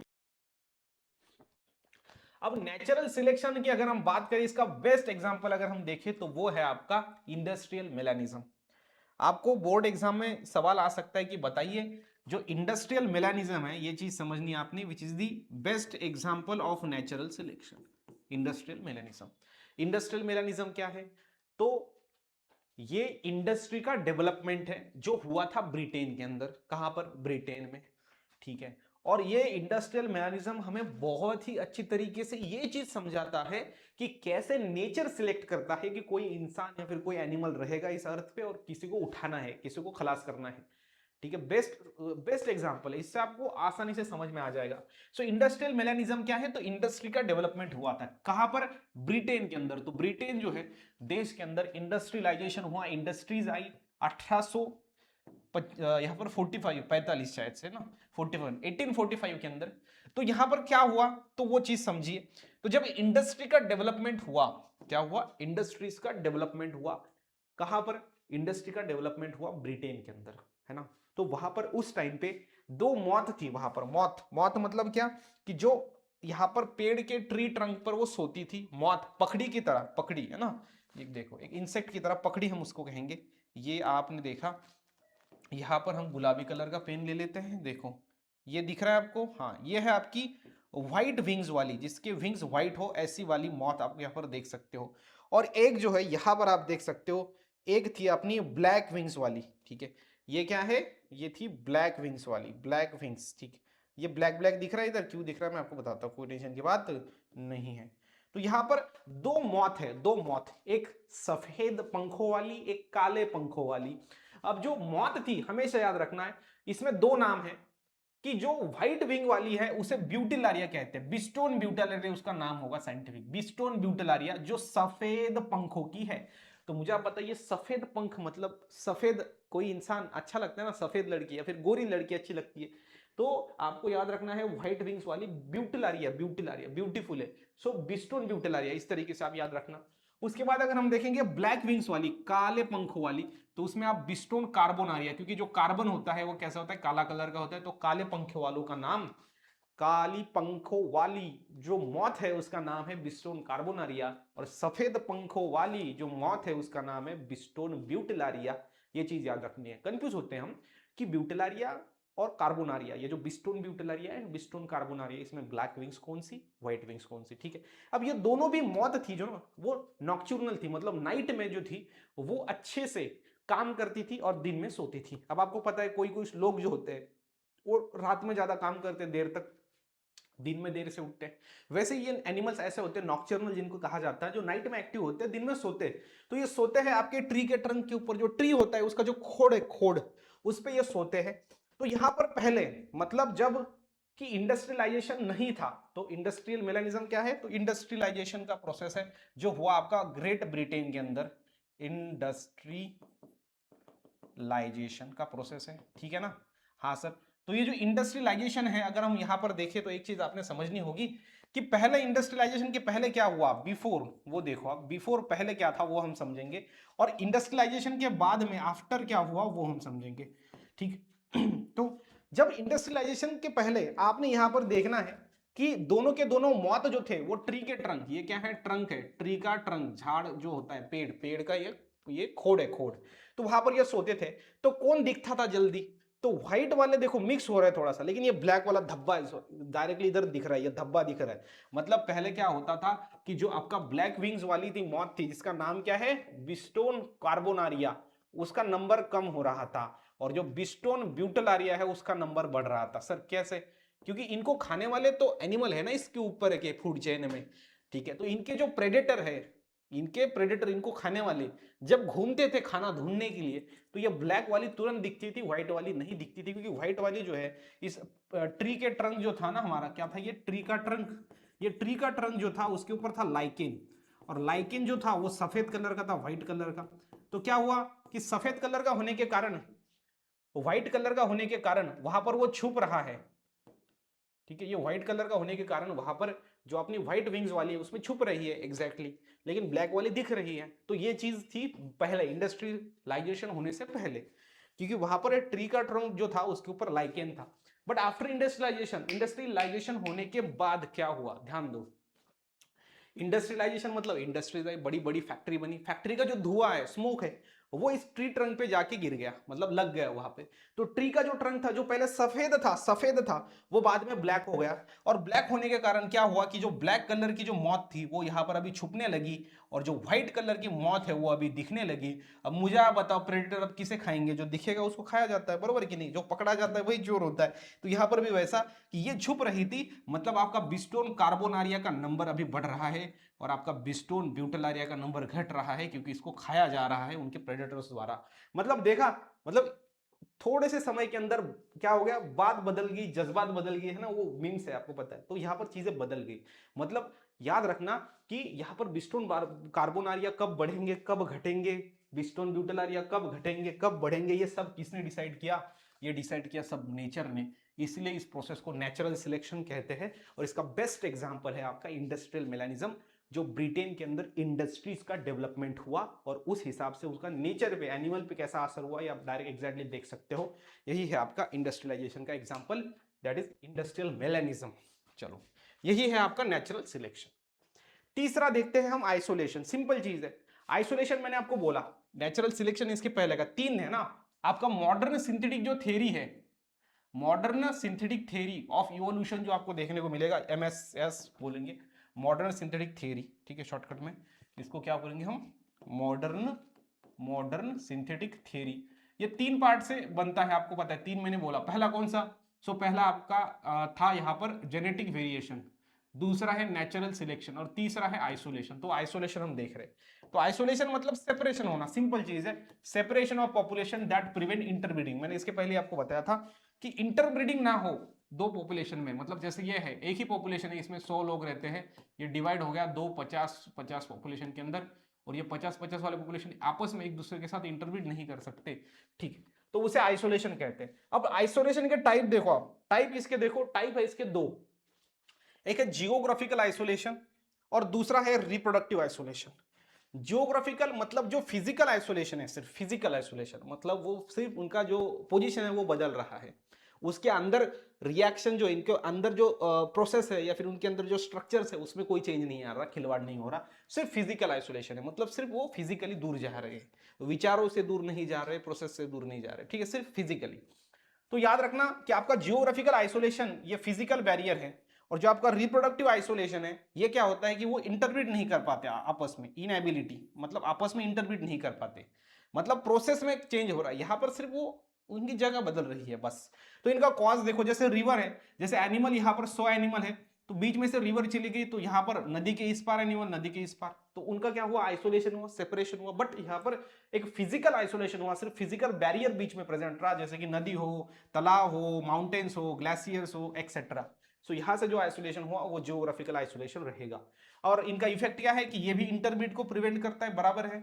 डिफरेंट एनवायरनमेंट इनके अंदर होने के कारण उनके अंदर अलग अलग क्या हो जाएंगे, म्यूटेशन होंगे, अलग अलग कैरेक्टर आएंगे, क्योंकि नदी के इस पार वातावरण अलग होगा तो उस वातावरण के अनुसार उसमें बदल आएंगे, नदी के इस पार वातावरण अलग होगा वैसे बदल उनके अंदर भी आएंगे, ठीक है। तो इसका बेस्ट एग्जांपल आप देखो, डार्विन फिंचेस।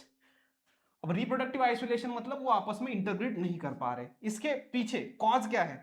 तो एक तो उनके अंदर जेनेटिक चेंज आ जाएगा, जेनेटिक चेंज, डिफरेंट जीन्स उनके अंदर आ जाएंगे, स्ट्रक्चर भी चेंज हो जाएंगे इन जेनाइटल ऑर्गन। देखो जेनाइटल ऑर्गन मतलब क्या, रिप्रोडक्शन के अंदर जो ऑर्गन्स इन्वॉल्व होते हैं उनका स्ट्रक्चर आपको यहाँ पर देखने को मिलेगा चेंज होता हुआ, जिसके कारण क्या हुए, वो रिप्रोडक्टिवली आइसोलेट हुए। समझ में आएगी नहीं? हाँ, आइसोलेट तो हुए बट रिप्रोडक्टिवली, मतलब रिप्रोडक्शन वो नहीं कर सकते, सबसे इंपॉर्टेंट चीज, नहीं कर सकते। इधर रिप्रोडक्शन वो कर ही नहीं सकते।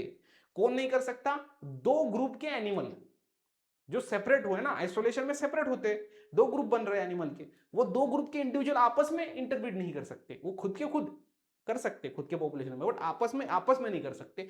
लेकिन यहां पर जियोग्राफिकल में कर सकते, लेकिन यहां पर उसका याद रखने, जगह बदल गई उनके, जियोग्राफिक बदल गया, ठीक है। चलो, और यही आपको चीजें समझनी है। अब जो आपका रिप्रोडक्टिव आइसोलेशन है, जो कि रिप्रोडक्टिव स्ट्रक्चर में चेंज होने से आ रहा है, अब उसको थोड़ा सा डिटेल में देखते हैं। जियोग्राफिकल सिंपल है बट रिप्रोडक्टिव थोड़ा सा इंपॉर्टेंट है, थोड़ा सा डिटेल समझिए। देखो रिप्रोडक्टिव में क्या है, एक तो गैमेट बनने से पहले और प्री जाइगोटिक या फिर जाइगोट बनने से पहले, क्योंकि जाइगोट बनेगा या फिर गैमेट बनेगा तो जाइगोट बनेगा ना, तो ये प्री जाइगोटिक, प्री गैमेटिक। उसके बाद है पोस्ट गैमेटिक या फिर पोस्ट जाइगोटिक। पोस्ट गैमेटिक या फिर पोस्ट जाइगोटिक, दो इसके टाइप है आप देखो रिप्रोडक्टिव आइसोलेशन के। अब इसमें देखो आप पहला जो आपका प्री गैमेटिक है या फिर प्री जाइगोटिक है, इसमें अगर आप देखोगे तो इसमें सबसे पहला है जाइगोट बनने से पहले हैबिटेट का आइसोलेशन, दूसरा है सीजनल, तीसरा है इथोलॉजिकल, चौथा है मैकेनिकल। एक चीज समझनी है आपने, हैबिटेट आइसोलेशन मतलब कि जहां पर उनके अंदर अगर आप देखोगे तो जगह, हैबिटेट मतलब रहने की जगह, रहने की जगह, अगर रहने की जगह बदल गई तो क्या होगा, तो दो एनिमल बने कि नहीं बने, हाँ सर, तो उससे उनका जो मेटिंग है वो प्रिवेंट हो जाएगा। देखो प्रिवेंटिंग पोटेंशियल मेटिंग, मेटिंग मतलब आपस में सेक्सुअल कांटेक्ट बनाना, वो नहीं होगा।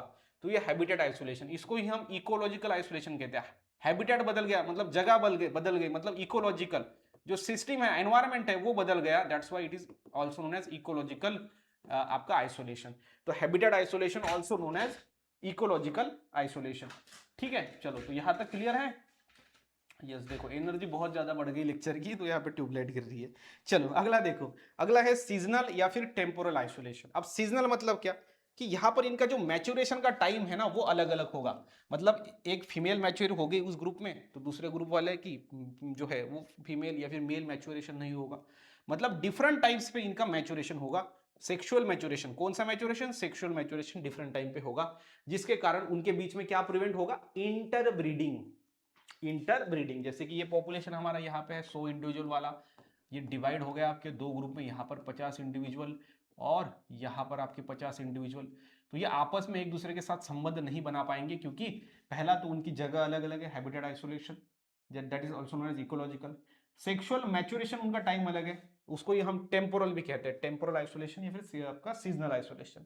अब उसके बाद है इथोलॉजिकल। इथोलॉजिकल में हमेशा याद रखना है, इथो ये वर्ड जब आ जाए मतलब उनका मेटिंग बिहेवियर, उनका मेटिंग करने का जो तरीका है वो बिहेवियर वो अलग अलग, जिसके कारण वो आपस में इंटरब्रीड नहीं कर पा रहे। उसके बाद लास्ट है मैकेनिकल। मैकेनिकल जब वर्ड आ जाए तब तब जेनाइटल स्ट्रक्चर, ये चीज आपको याद रखनी है कि यहां पर क्या होगा, उनके जो रिप्रोडक्टिव स्ट्रक्चर होंगे, जेनाइटल ऑर्गन्स होंगे वो अलग अलग होंगे, जिसके कारण वो मेटिंग नहीं कर पा रहे। यहां पर जेनाइटल ऑर्गन के कारण मेटिंग नहीं हो रही, यहां पर उनका बिहेवियर, मेटिंग का बिहेवियर अलग है, यहां पर उनका टाइम मैच्योरेशन का अलग है, और यहां पर उनकी जगह रहने की अलग है, जिस हिसाब से क्या हो रहा है वहां पे आइसोलेशन हो रहा है। और ये प्री गैमेटिक है, गैमेट बनने से पहले या फिर जाइगोट बनने से पहले, ये आपका रिप्रोडक्टिव आइसोलेशन में आता है। तो रिप्रोडक्शन की वजह से यहां पर दो जो स्पेसीज है वो बन रहे हैं, मतलब कि reproductive isolation. I hope you guys understand. दूसरा पोस्ट गैमेटिक। ठीक है, चलो कि यहाँ पर हमारी ये जो मेन पॉपुलेशन थी, इस मेन पॉपुलेशन से दो जो सब पॉपुलेशन हमें मिली, इन्होंने आपस में इंटरब्रीड कर भी लिया, चलो इधर से हो गया, चलो कोई दिक्कत नहीं, मतलब अलग जगह पे रहते फिर भी उन्होंने कर लिया आपस में जो करना है वो, है ना, वो बताने की जरूरत नहीं, तो हो गया जो होना है वो। अब आगे पोस्ट गैमेटिक में वो कैसे सेपरेट होते हैं, कैसे इनके बीच में जो हो गया अभी, लेकिन फिर भी वो आगे नहीं बढ़ पाती, वो जनरेशन क्यों नहीं बढ़ पाती।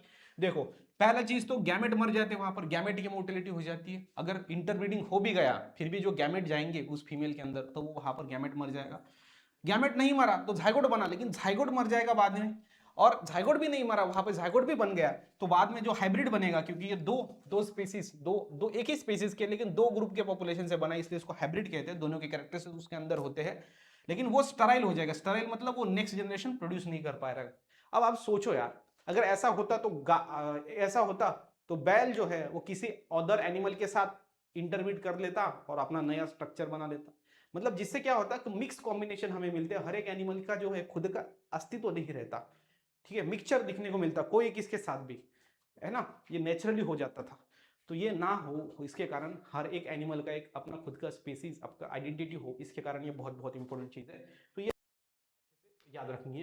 तो ये रिप्रोडक्टिव आइसोलेशन आया। तो अपना मॉडर्न सिंथेटिक थ्योरी का यही कहना था, क्या था मॉडर्न सिंथेटिक थ्योरी का कहना, कि तीन चीजें होके यहां पर इवोल्यूशन हुआ है लाइफ का। जैसे कि पहली जेनेटिक वेरिएशन, उनके अंदर जेनेटिक वेरिएशन आया एनिमल्स के अंदर। उसके बाद वहां पर नेचर ने कुछ चीजें की, नेचर ने सिलेक्ट किया, जैसे एनवायरमेंट बदला वैसे एनिमल सिलेक्ट हुए, कुछ डिसिलेक्ट हुए। जैसे डायनासोर मर गए, डायनासोर क्यों मर गए, क्योंकि डायनासोर के लिए एनवायरमेंट ही नहीं वैसा, तो नेचर ने उसको खलास कर दिया। हो सकता है कुछ समय के बाद ह्यूमंस खलास हो जाएंगे, जैसे कोरोना आया था, ह्यूमन पे अटैक कर रहा था वो वायरस, तो किसने भेजा, कोरोना, नेचर ने भेजा। तीसरा आपको याद रखना है आपका आइसोलेशन, तो आइसोलेशन, ये 3 फैक्टर से आपका याद रखना है नई जनरेशन, मतलब नए इवोल्यूशन हुआ है, जस्ट उनका कहना था। मॉडर्न सिंथेटिक थ्योरी सबसे बड़ी थ्योरी।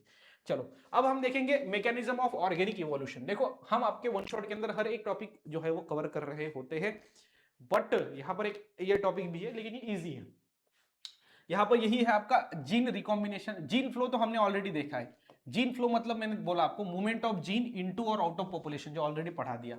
अब जेनेटिक ड्रिफ्ट थोड़ा सा अलग है आपके लिए। जेनेटिक ड्रिफ्ट में याद रखना अलील फ्रीक्वेंसी या फिर आपका जीन फ्रीक्वेंसी जो होती है वो अल्टर हो जाती है। अल्टर हो जाना मतलब चेंज हो जाना, ये चीज आपने समझनी है। अल्टर हो जाती है, चेंज हो जाती है, ठीक है।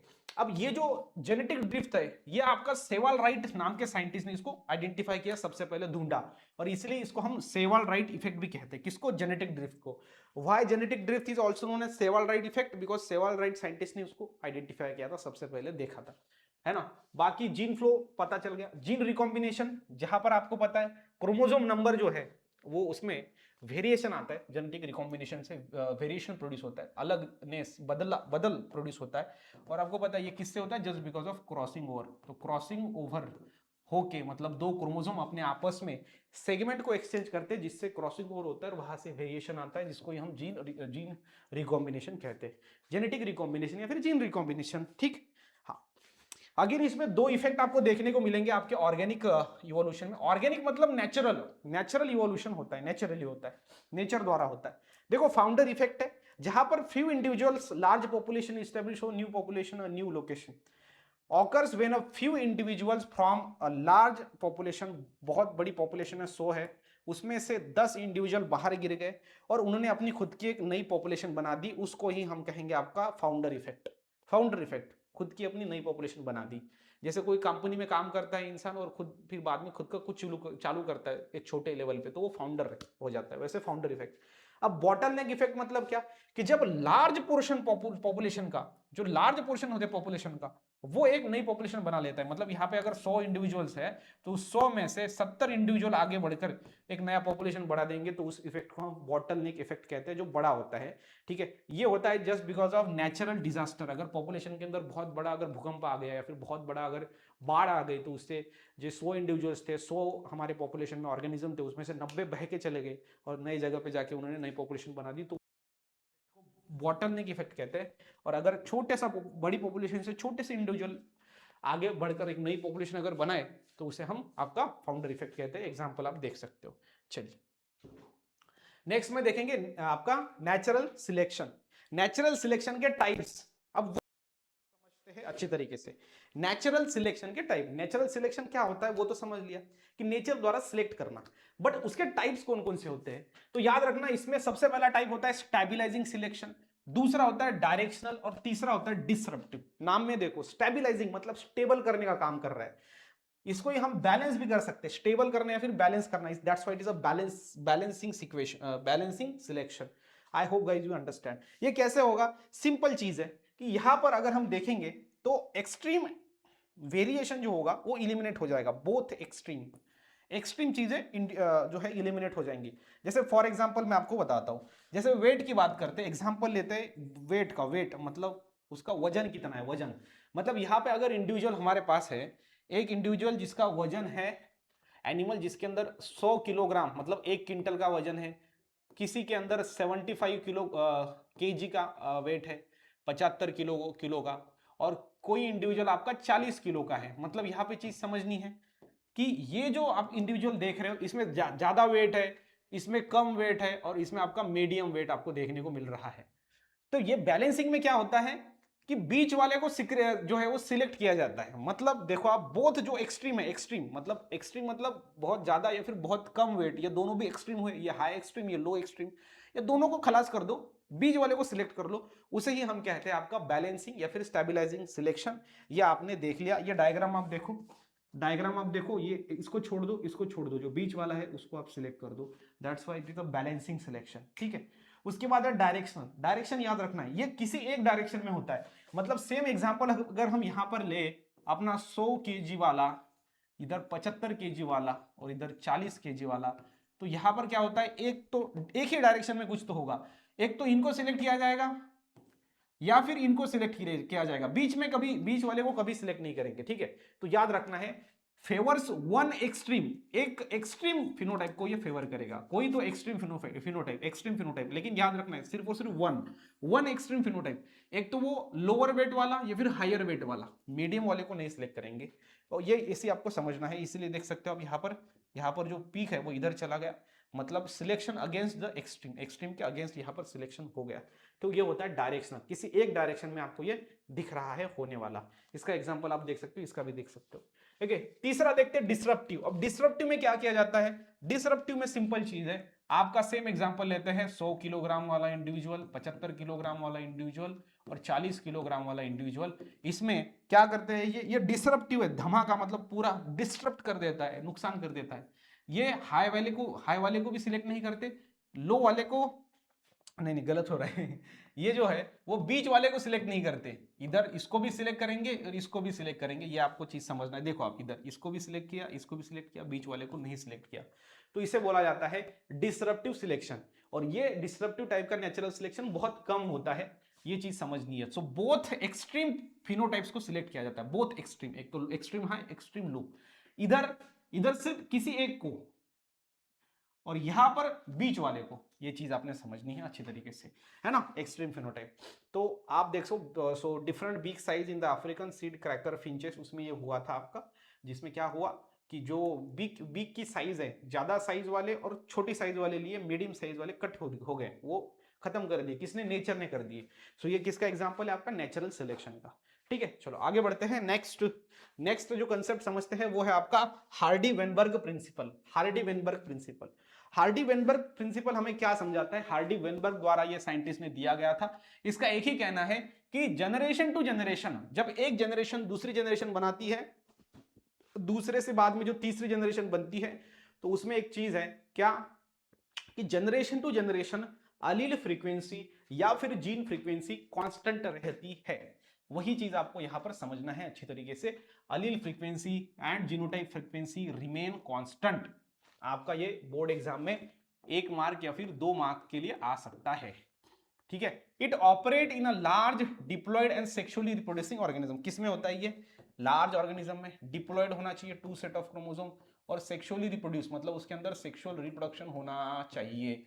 ठीक है, उसके बाद यहां पर देखो आप, random mating occurs among the individual के अंदर जब रैंडम मेटिंग होती है, रैंडम मेटिंग मतलब कोई किसके साथ भी। ठीक है, there is no mutation, no migration, no natural selection और जेनेटिक ड्रिफ्ट। ठीक है, तो यहां पर जो आपका हार्डी वेनबर्ग प्रिंसिपल, इन्होंने कहा कि वहां पर कोई म्यूटेशन नहीं होता है, माइग्रेशन मतलब एक जगह से दूसरी जगह पे जाना, नेचुरल सिलेक्शन मतलब नेचर द्वारा हस्तक्षेप किया जाता है, वो नहीं होता, और जेनेटिक ड्रिफ्ट मतलब अलील फ्रीक्वेंसी चेंज नहीं होती, है ना। So for a gene with 2 alleles A and small a, their frequency are, तो यहां पर देखो आप फ्रीक्वेंसी कैसे सेम है। हमारे पास 2 जीन है एनिमल के अंदर, पॉपुलेशन के अंदर, gene A, gene capital A, gene small A, और इनकी फ्रीक्वेंसी है P और Q। ठीक है, so total allele frequency is always, जो हमारी टोटल ऑलवेज फ्रीक्वेंसी रहेंगी वो रहेंगी P plus Q is equal to 1। तो ये हमारा अलील फ्रीक्वेंसी कांस्टेंट का formula. So genotype frequency are represented by, अब जो जीनोटाइप फ्रीक्वेंसी है, ठीक है, ये अलील फ्रीक्वेंसी, अब जीनोटाइप फ्रीक्वेंसी होगा आपका P प्लस Q का होल स्क्वायर।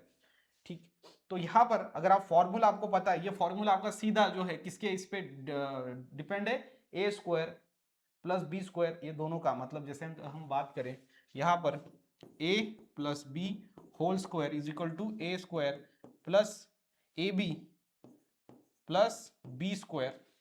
बस वैसा ही यहां पर आपको देखने को मिलेगा कि अगर हमने इस वाले p प्लस क्यू, ये जो आपका फ्रीक्वेंसी है, जीनोटाइप फ्रीक्वेंसी रिप्रेजेंटेड जो होती है, उसको थोड़ा सा फॉर्मूला भी इधर रखेंगे। चलो क्या हो गया इधर, a मतलब क्या है, a मतलब है p, और ये आपका b मतलब है q, तो इसका होल स्क्वायर। ठीक है, कर देते हैं। तो ऊपर में हमने क्या किया, ये जीन है, ये क्या है, जीन है, ये देखो ना, 2 alleles, alleles and alleles B, alleles किसके फॉर्म होते हैं, जीन्स के, तो जीन बोल सकते हैं हम। तो ऊपर में ये जो दिया गया है आपको, ये जीन का है, gene A gene B gene, उसका स्क्वायर, तो A square plus B, A B plus B square, ये निकल के आया। तो नीचे क्या है, नीचे है उसकी फ्रीक्वेंसी, अलील की फ्रीक्वेंसी, अलील फ्रीक्वेंसी, समझे कि नहीं समझे। अब अलील फ्रीक्वेंसी को थोड़ा सा समझते हैं।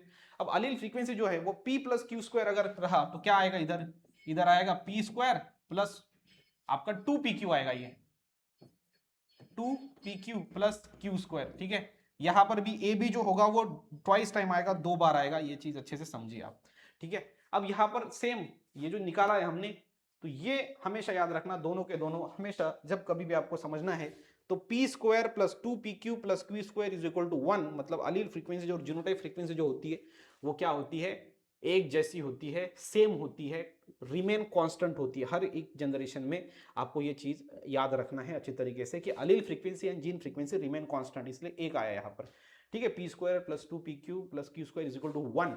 और ये देखो, ये ऐसा भी आप निकाल सकते हो, क्या निकाला आपने, इधर हाइब्रिड लिया कैपिटल ए स्मॉल ए, इधर भी हाइब्रिड लिया कैपिटल ए स्मॉल ए, इनको किया आपने क्रॉस, ठीक है। क्रॉस किया तो आपने गैमेट बनाए, क्या बनाए गैमेट, तो ये देखो गैमेट हमने बना दिए, ये वाला और ये दूसरा इसका, ये इसका गैमेट और ये इसका गैमेट, ठीक है। अब समझ में आ रहा है शायद से आपको।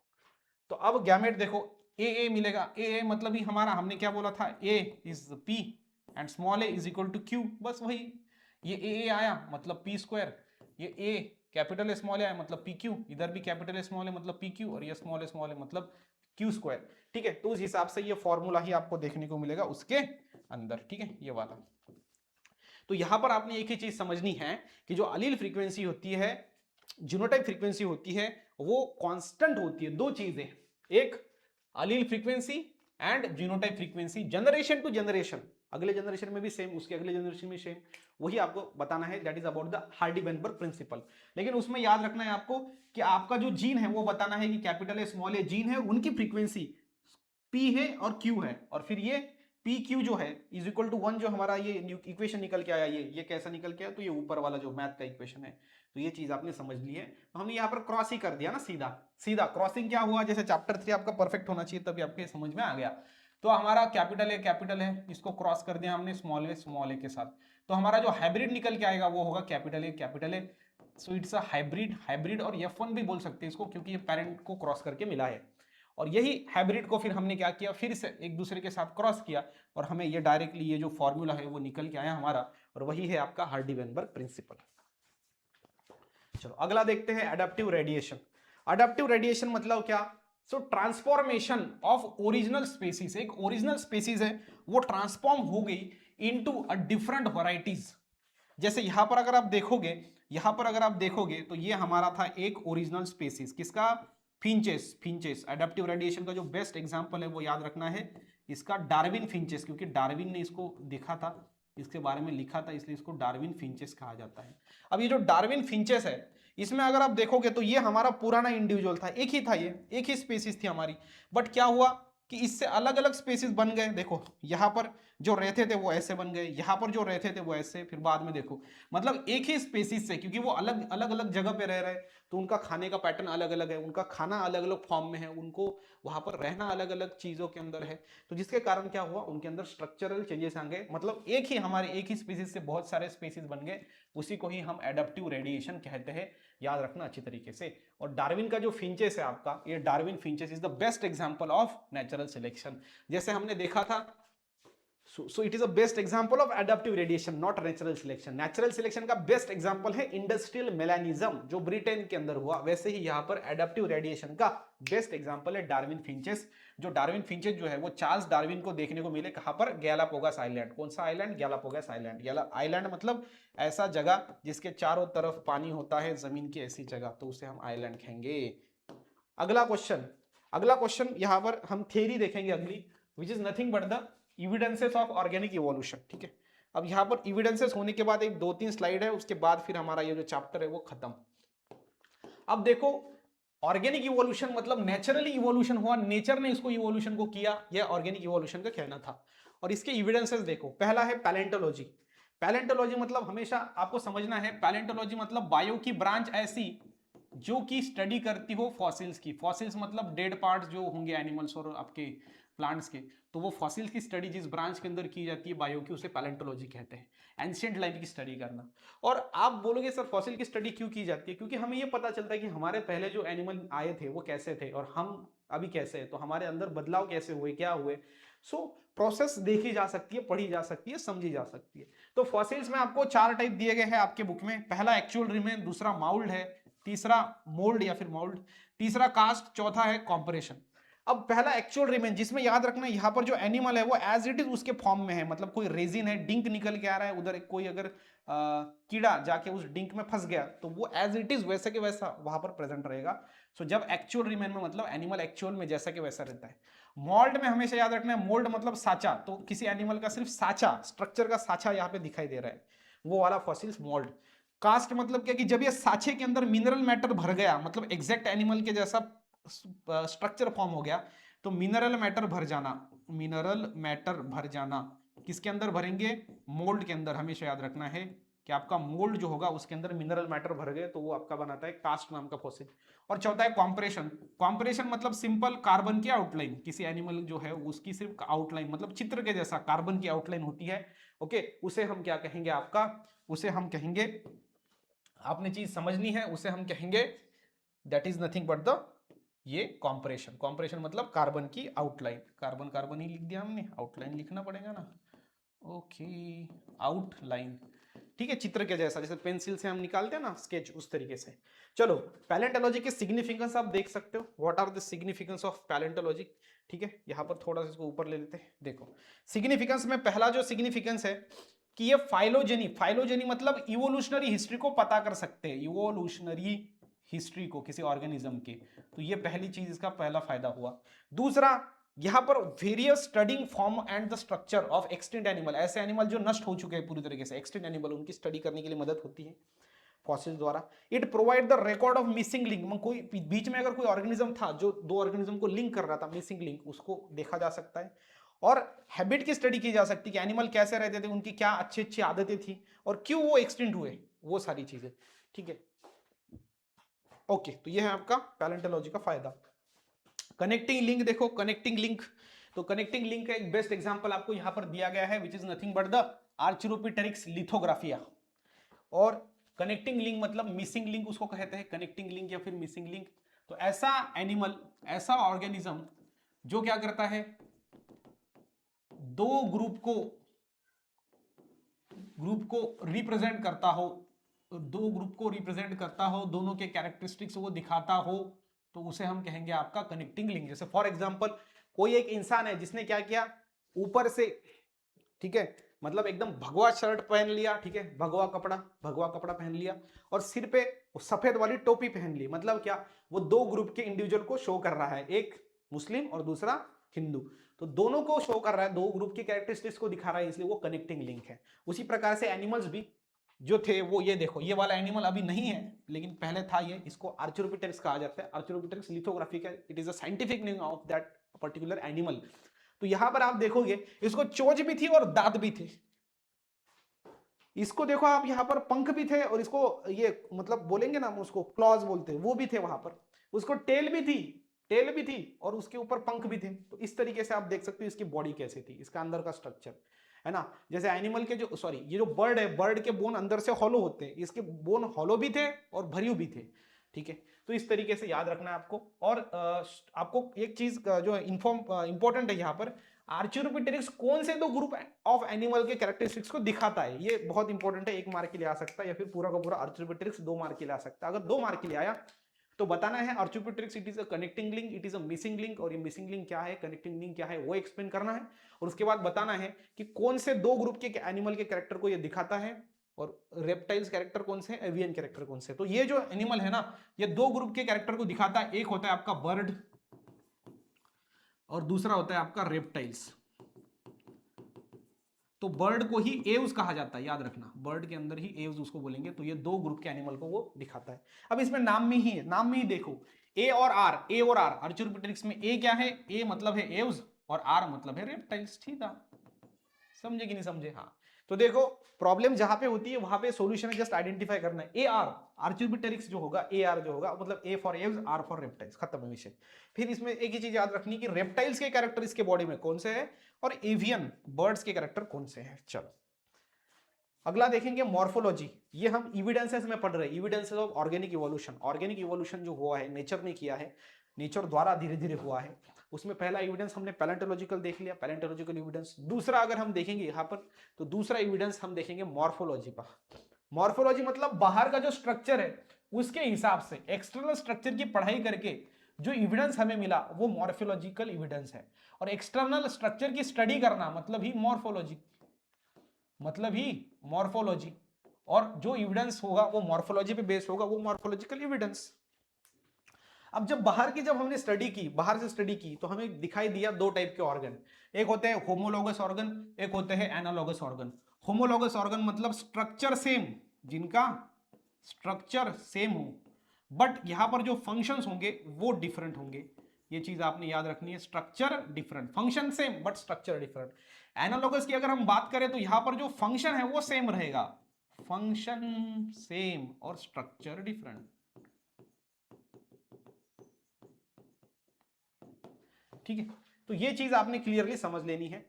यहां पर आप देख सकते हो इन सब के अंदर जो बनावट है इनकी, जो अलग अलग यहां पर humerus, radius, ulna, carpals, metacarpals, carpals, metacarpals, phalanges, ये जो टाइप के बोन्स है हर एक इसमें ये बोन मिलेंगे आपको। ये आपको मैन के फोरलिम्स में, बर्ड के अंदर, बैट के अंदर, व्हेल के अंदर, हॉर्स के अंदर, लिजर्ड के अंदर, सब के अंदर मिलेंगे। तो स्ट्रक्चर इनका सेम है बट इनका फंक्शन अलग है। ये चलने के लिए, ये बर्ड उड़ने के लिए, बैट जो है उड़ने के लिए, आपका व्हेल तैरने के लिए, हॉर्स दौड़ने के लिए, लिजर्ड भी आपका किसी चीज पर चिपक चिपक के चलने के लिए। तो इनका स्ट्रक्चर सेम है, फंक्शन डिफरेंट है, दैट्स व्हाई होमोलोगस ऑर्गन। यहां पर फंक्शन सेम, यहां पर आपको थॉर्न दिख रहे, कांटे की जैसा स्ट्रक्चर थॉर्न, और ये टेंड्रिल्स होते हैं, ये बेल के अंदर, जो बेल जिनका ऐसा प्लांट जिनका स्टेम वीक होता है, वो किसी चीज पे चढ़ने के लिए ना ये टेंड्रिल्स फॉर्म करते हैं। तो इनका स्ट्रक्चर देखो आप, ये भी कांटे की तरह है, ये भी कांटे की तरह है, दोनों भी स्ट्रक्चर सेम हुए ना, बट यहाँ पर ये प्रोटेक्शन के लिए काम कर रहा है और ये यहाँ पर चढ़ने के लिए किसी चीज पे काम हो रहा है। ये प्रोटेक्शन के लिए नहीं, ये सपोर्ट के लिए, याद रखना। यहाँ पर जो थॉर्न है, कांटे होते हैं, ये प्रोटेक्शन के लिए है, और यहां पर जो टेंड्रिल्स होते हैं ये सपोर्ट के लिए। तो इनका फंक्शन क्या हुआ, सपोर्ट, इनका हुआ प्रोटेक्शन। अलग फंक्शन है बट स्ट्रक्चर, ठीक है, फंक्शन सेम।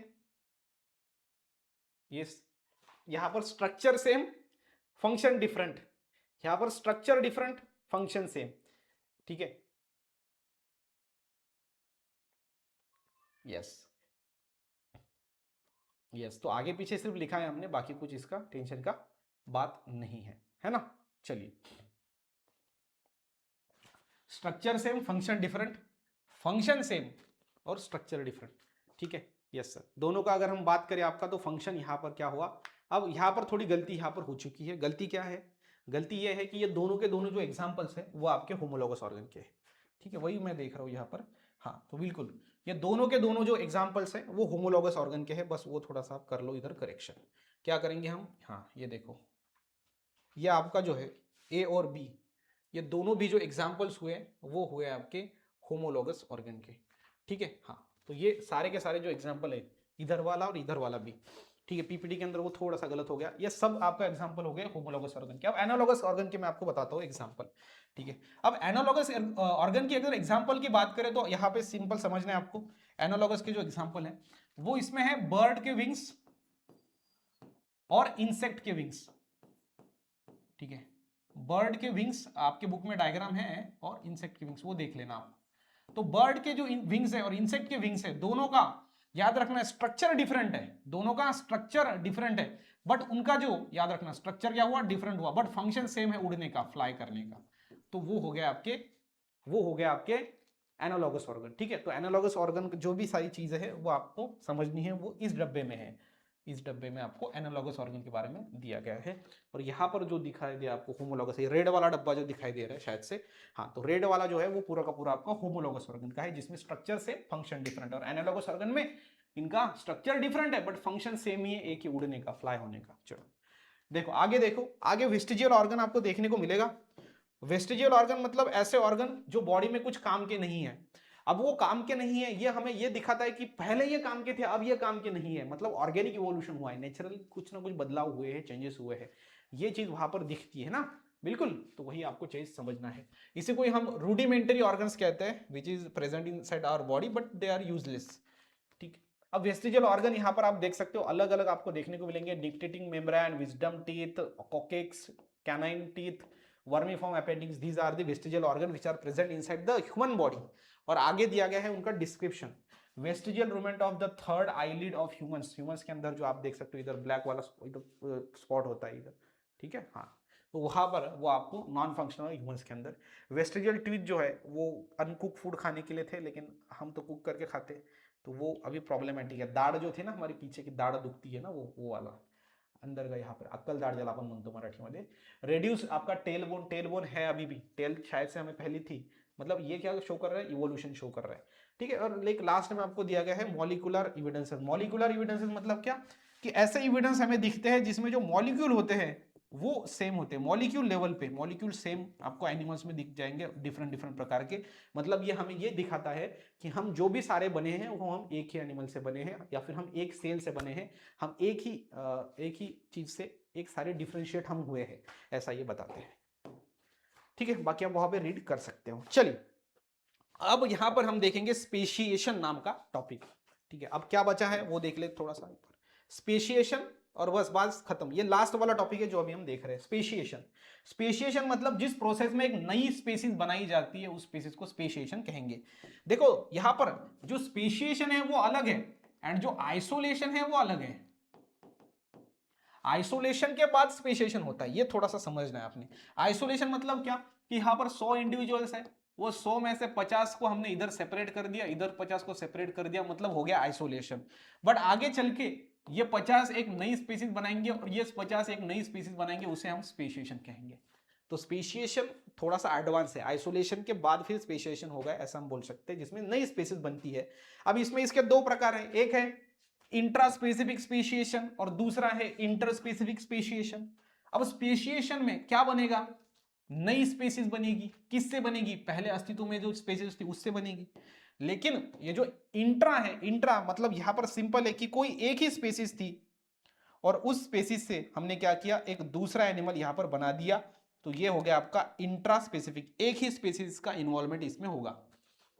इंटर स्पेसिफिक में दो स्पीसीज का इन्वॉल्वमेंट होगा, ये वाली ए वाली स्पीसीज, ये बी वाली स्पीसीज, है ना।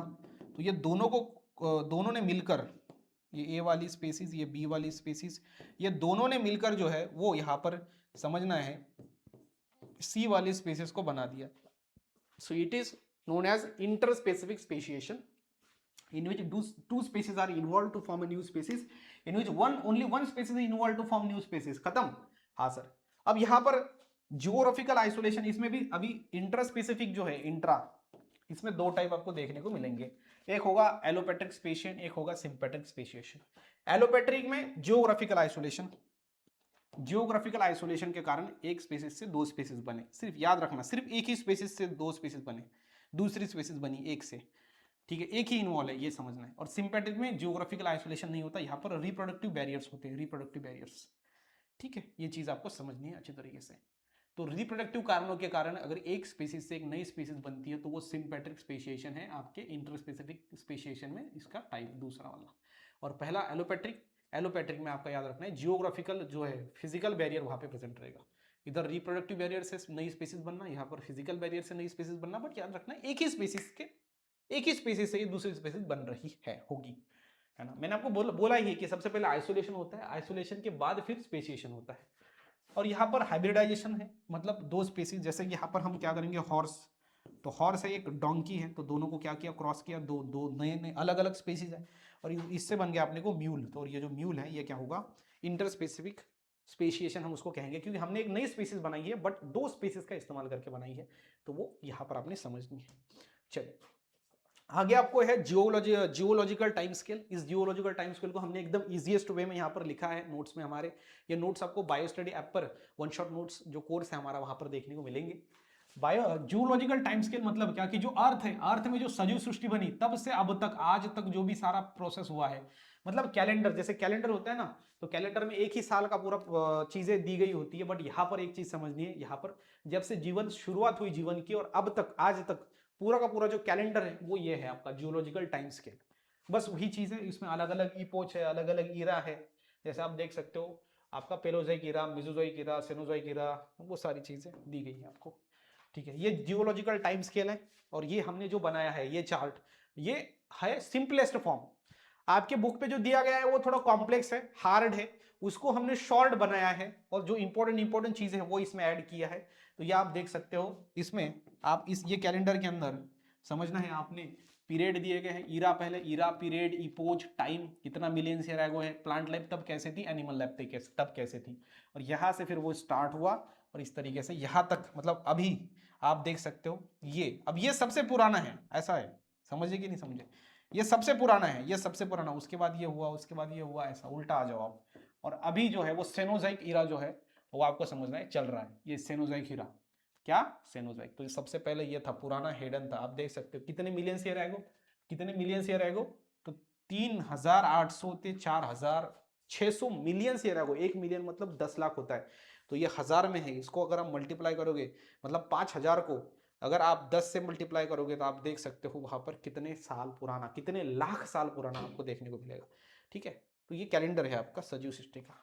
और उसके बाद एक लास्ट में देखेंगे ह्यूमन इवोल्यूशन का टेबल। ह्यूमन इवोल्यूशन मतलब हम, मतलब हमारे जो एंसेस्टर थे, हमारे पूर्वज थे, हमारे मतलब आपके, हम सबके, हाँ है थे, कौन थे, ये ड्रायोपिथिकस था, रामेपिथिकस, ऑस्ट्रेलोपिथिकस, होमो हैबिलिस, होमो इरेक्टस, निएंडरथल मैन, आपका मॉडर्न मैन, 1 2 3 4 5 6 7, तो 7 हमें अपने एंसेस्टर दिए गए हैं। ये टेबल आपके लिए इंपॉर्टेंट है, आपको यहाँ पर बोर्ड में भी और सीटी में भी सवाल आते हैं। इसका अपीयरेंस कैसा था, किसके जैसा दिखता था, इनके फॉसिल्स कहाँ पे मिले, डेड पार्ट्स कहाँ पे मिले, किस जगह पे मिले, कौन सा पीरियड तब चल रहा था, उनका पोस्चर कैसा है, उनकी क्रैनियल कैपेसिटी जो है ब्रेन की वो कितनी है, कैसी है, इस पे सवाल आता है। और कोई स्पेशल फीचर अगर है उस एंसेस्टर में हमारे, तो वो तो सब कुछ अच्छे से दिया गया है, तो ये चार्ट अच्छे से याद कर रहा है। अब इस चार्ट को याद करने की और इस सारे इंपॉर्टेंट चीज़ों को याद करने की ट्रिक बताता हूँ। आपको क्या करना है, अब ये जैसे सपोज कर लेते हैं हमारा टेबल है, इस पर क्या करना है, 50 MCQ आपने डिजाइन किए खुद, 50 MCQ डिजाइन करने, कैसे कि बताइए होमो इरेक्टस की क्रैनियल कैपेसिटी कितनी है, 900 से 1100, तो ऐसे ऐसे 50 MCQ अगर आप डिजाइन करोगे इस चार्ट पे, तो अपने आप ये पूरा चार्ट याद हो जाएगा। बाकी चीजें आप जब पढ़ोगे, रिवीजन करोगे बार बार, तो ऑटोमेटिक हो जाता है। ठीक है, तो चलिए फिर यहाँ पर हमने अपना जो चैप्टर 5 है वो एंड कर दिया इस वाले टेबल पे। बाकी बहुत ही हमने डिटेल में लिया, अच्छी चीजों से लिया। बाकी अगर आप और डिटेल में पढ़ना चाहते हो, साथ ही साथ कुछ लाइव में सीखना चाहते हो और एक्सपीरियंस को गेन करना चाहते हो, तो आप हमारा शक्ति बैच ज्वाइन कर सकते हो, जहां पर हमने सारी चीजें स्टार्ट किया है और जहां पे हम आईएमपी क्वेश्चन विद सॉल्यूशन और बहुत सारी चीजें एक्स्ट्रा जो लगती है बायो में टॉप करने के लिए, वो हम प्रोवाइड करते हैं। ठीक है, तो चलिए फिर मिलते हैं नेक्स्ट वीडियो के अंदर, तब तक के लिए stay happy, stay motivate, thank you so much.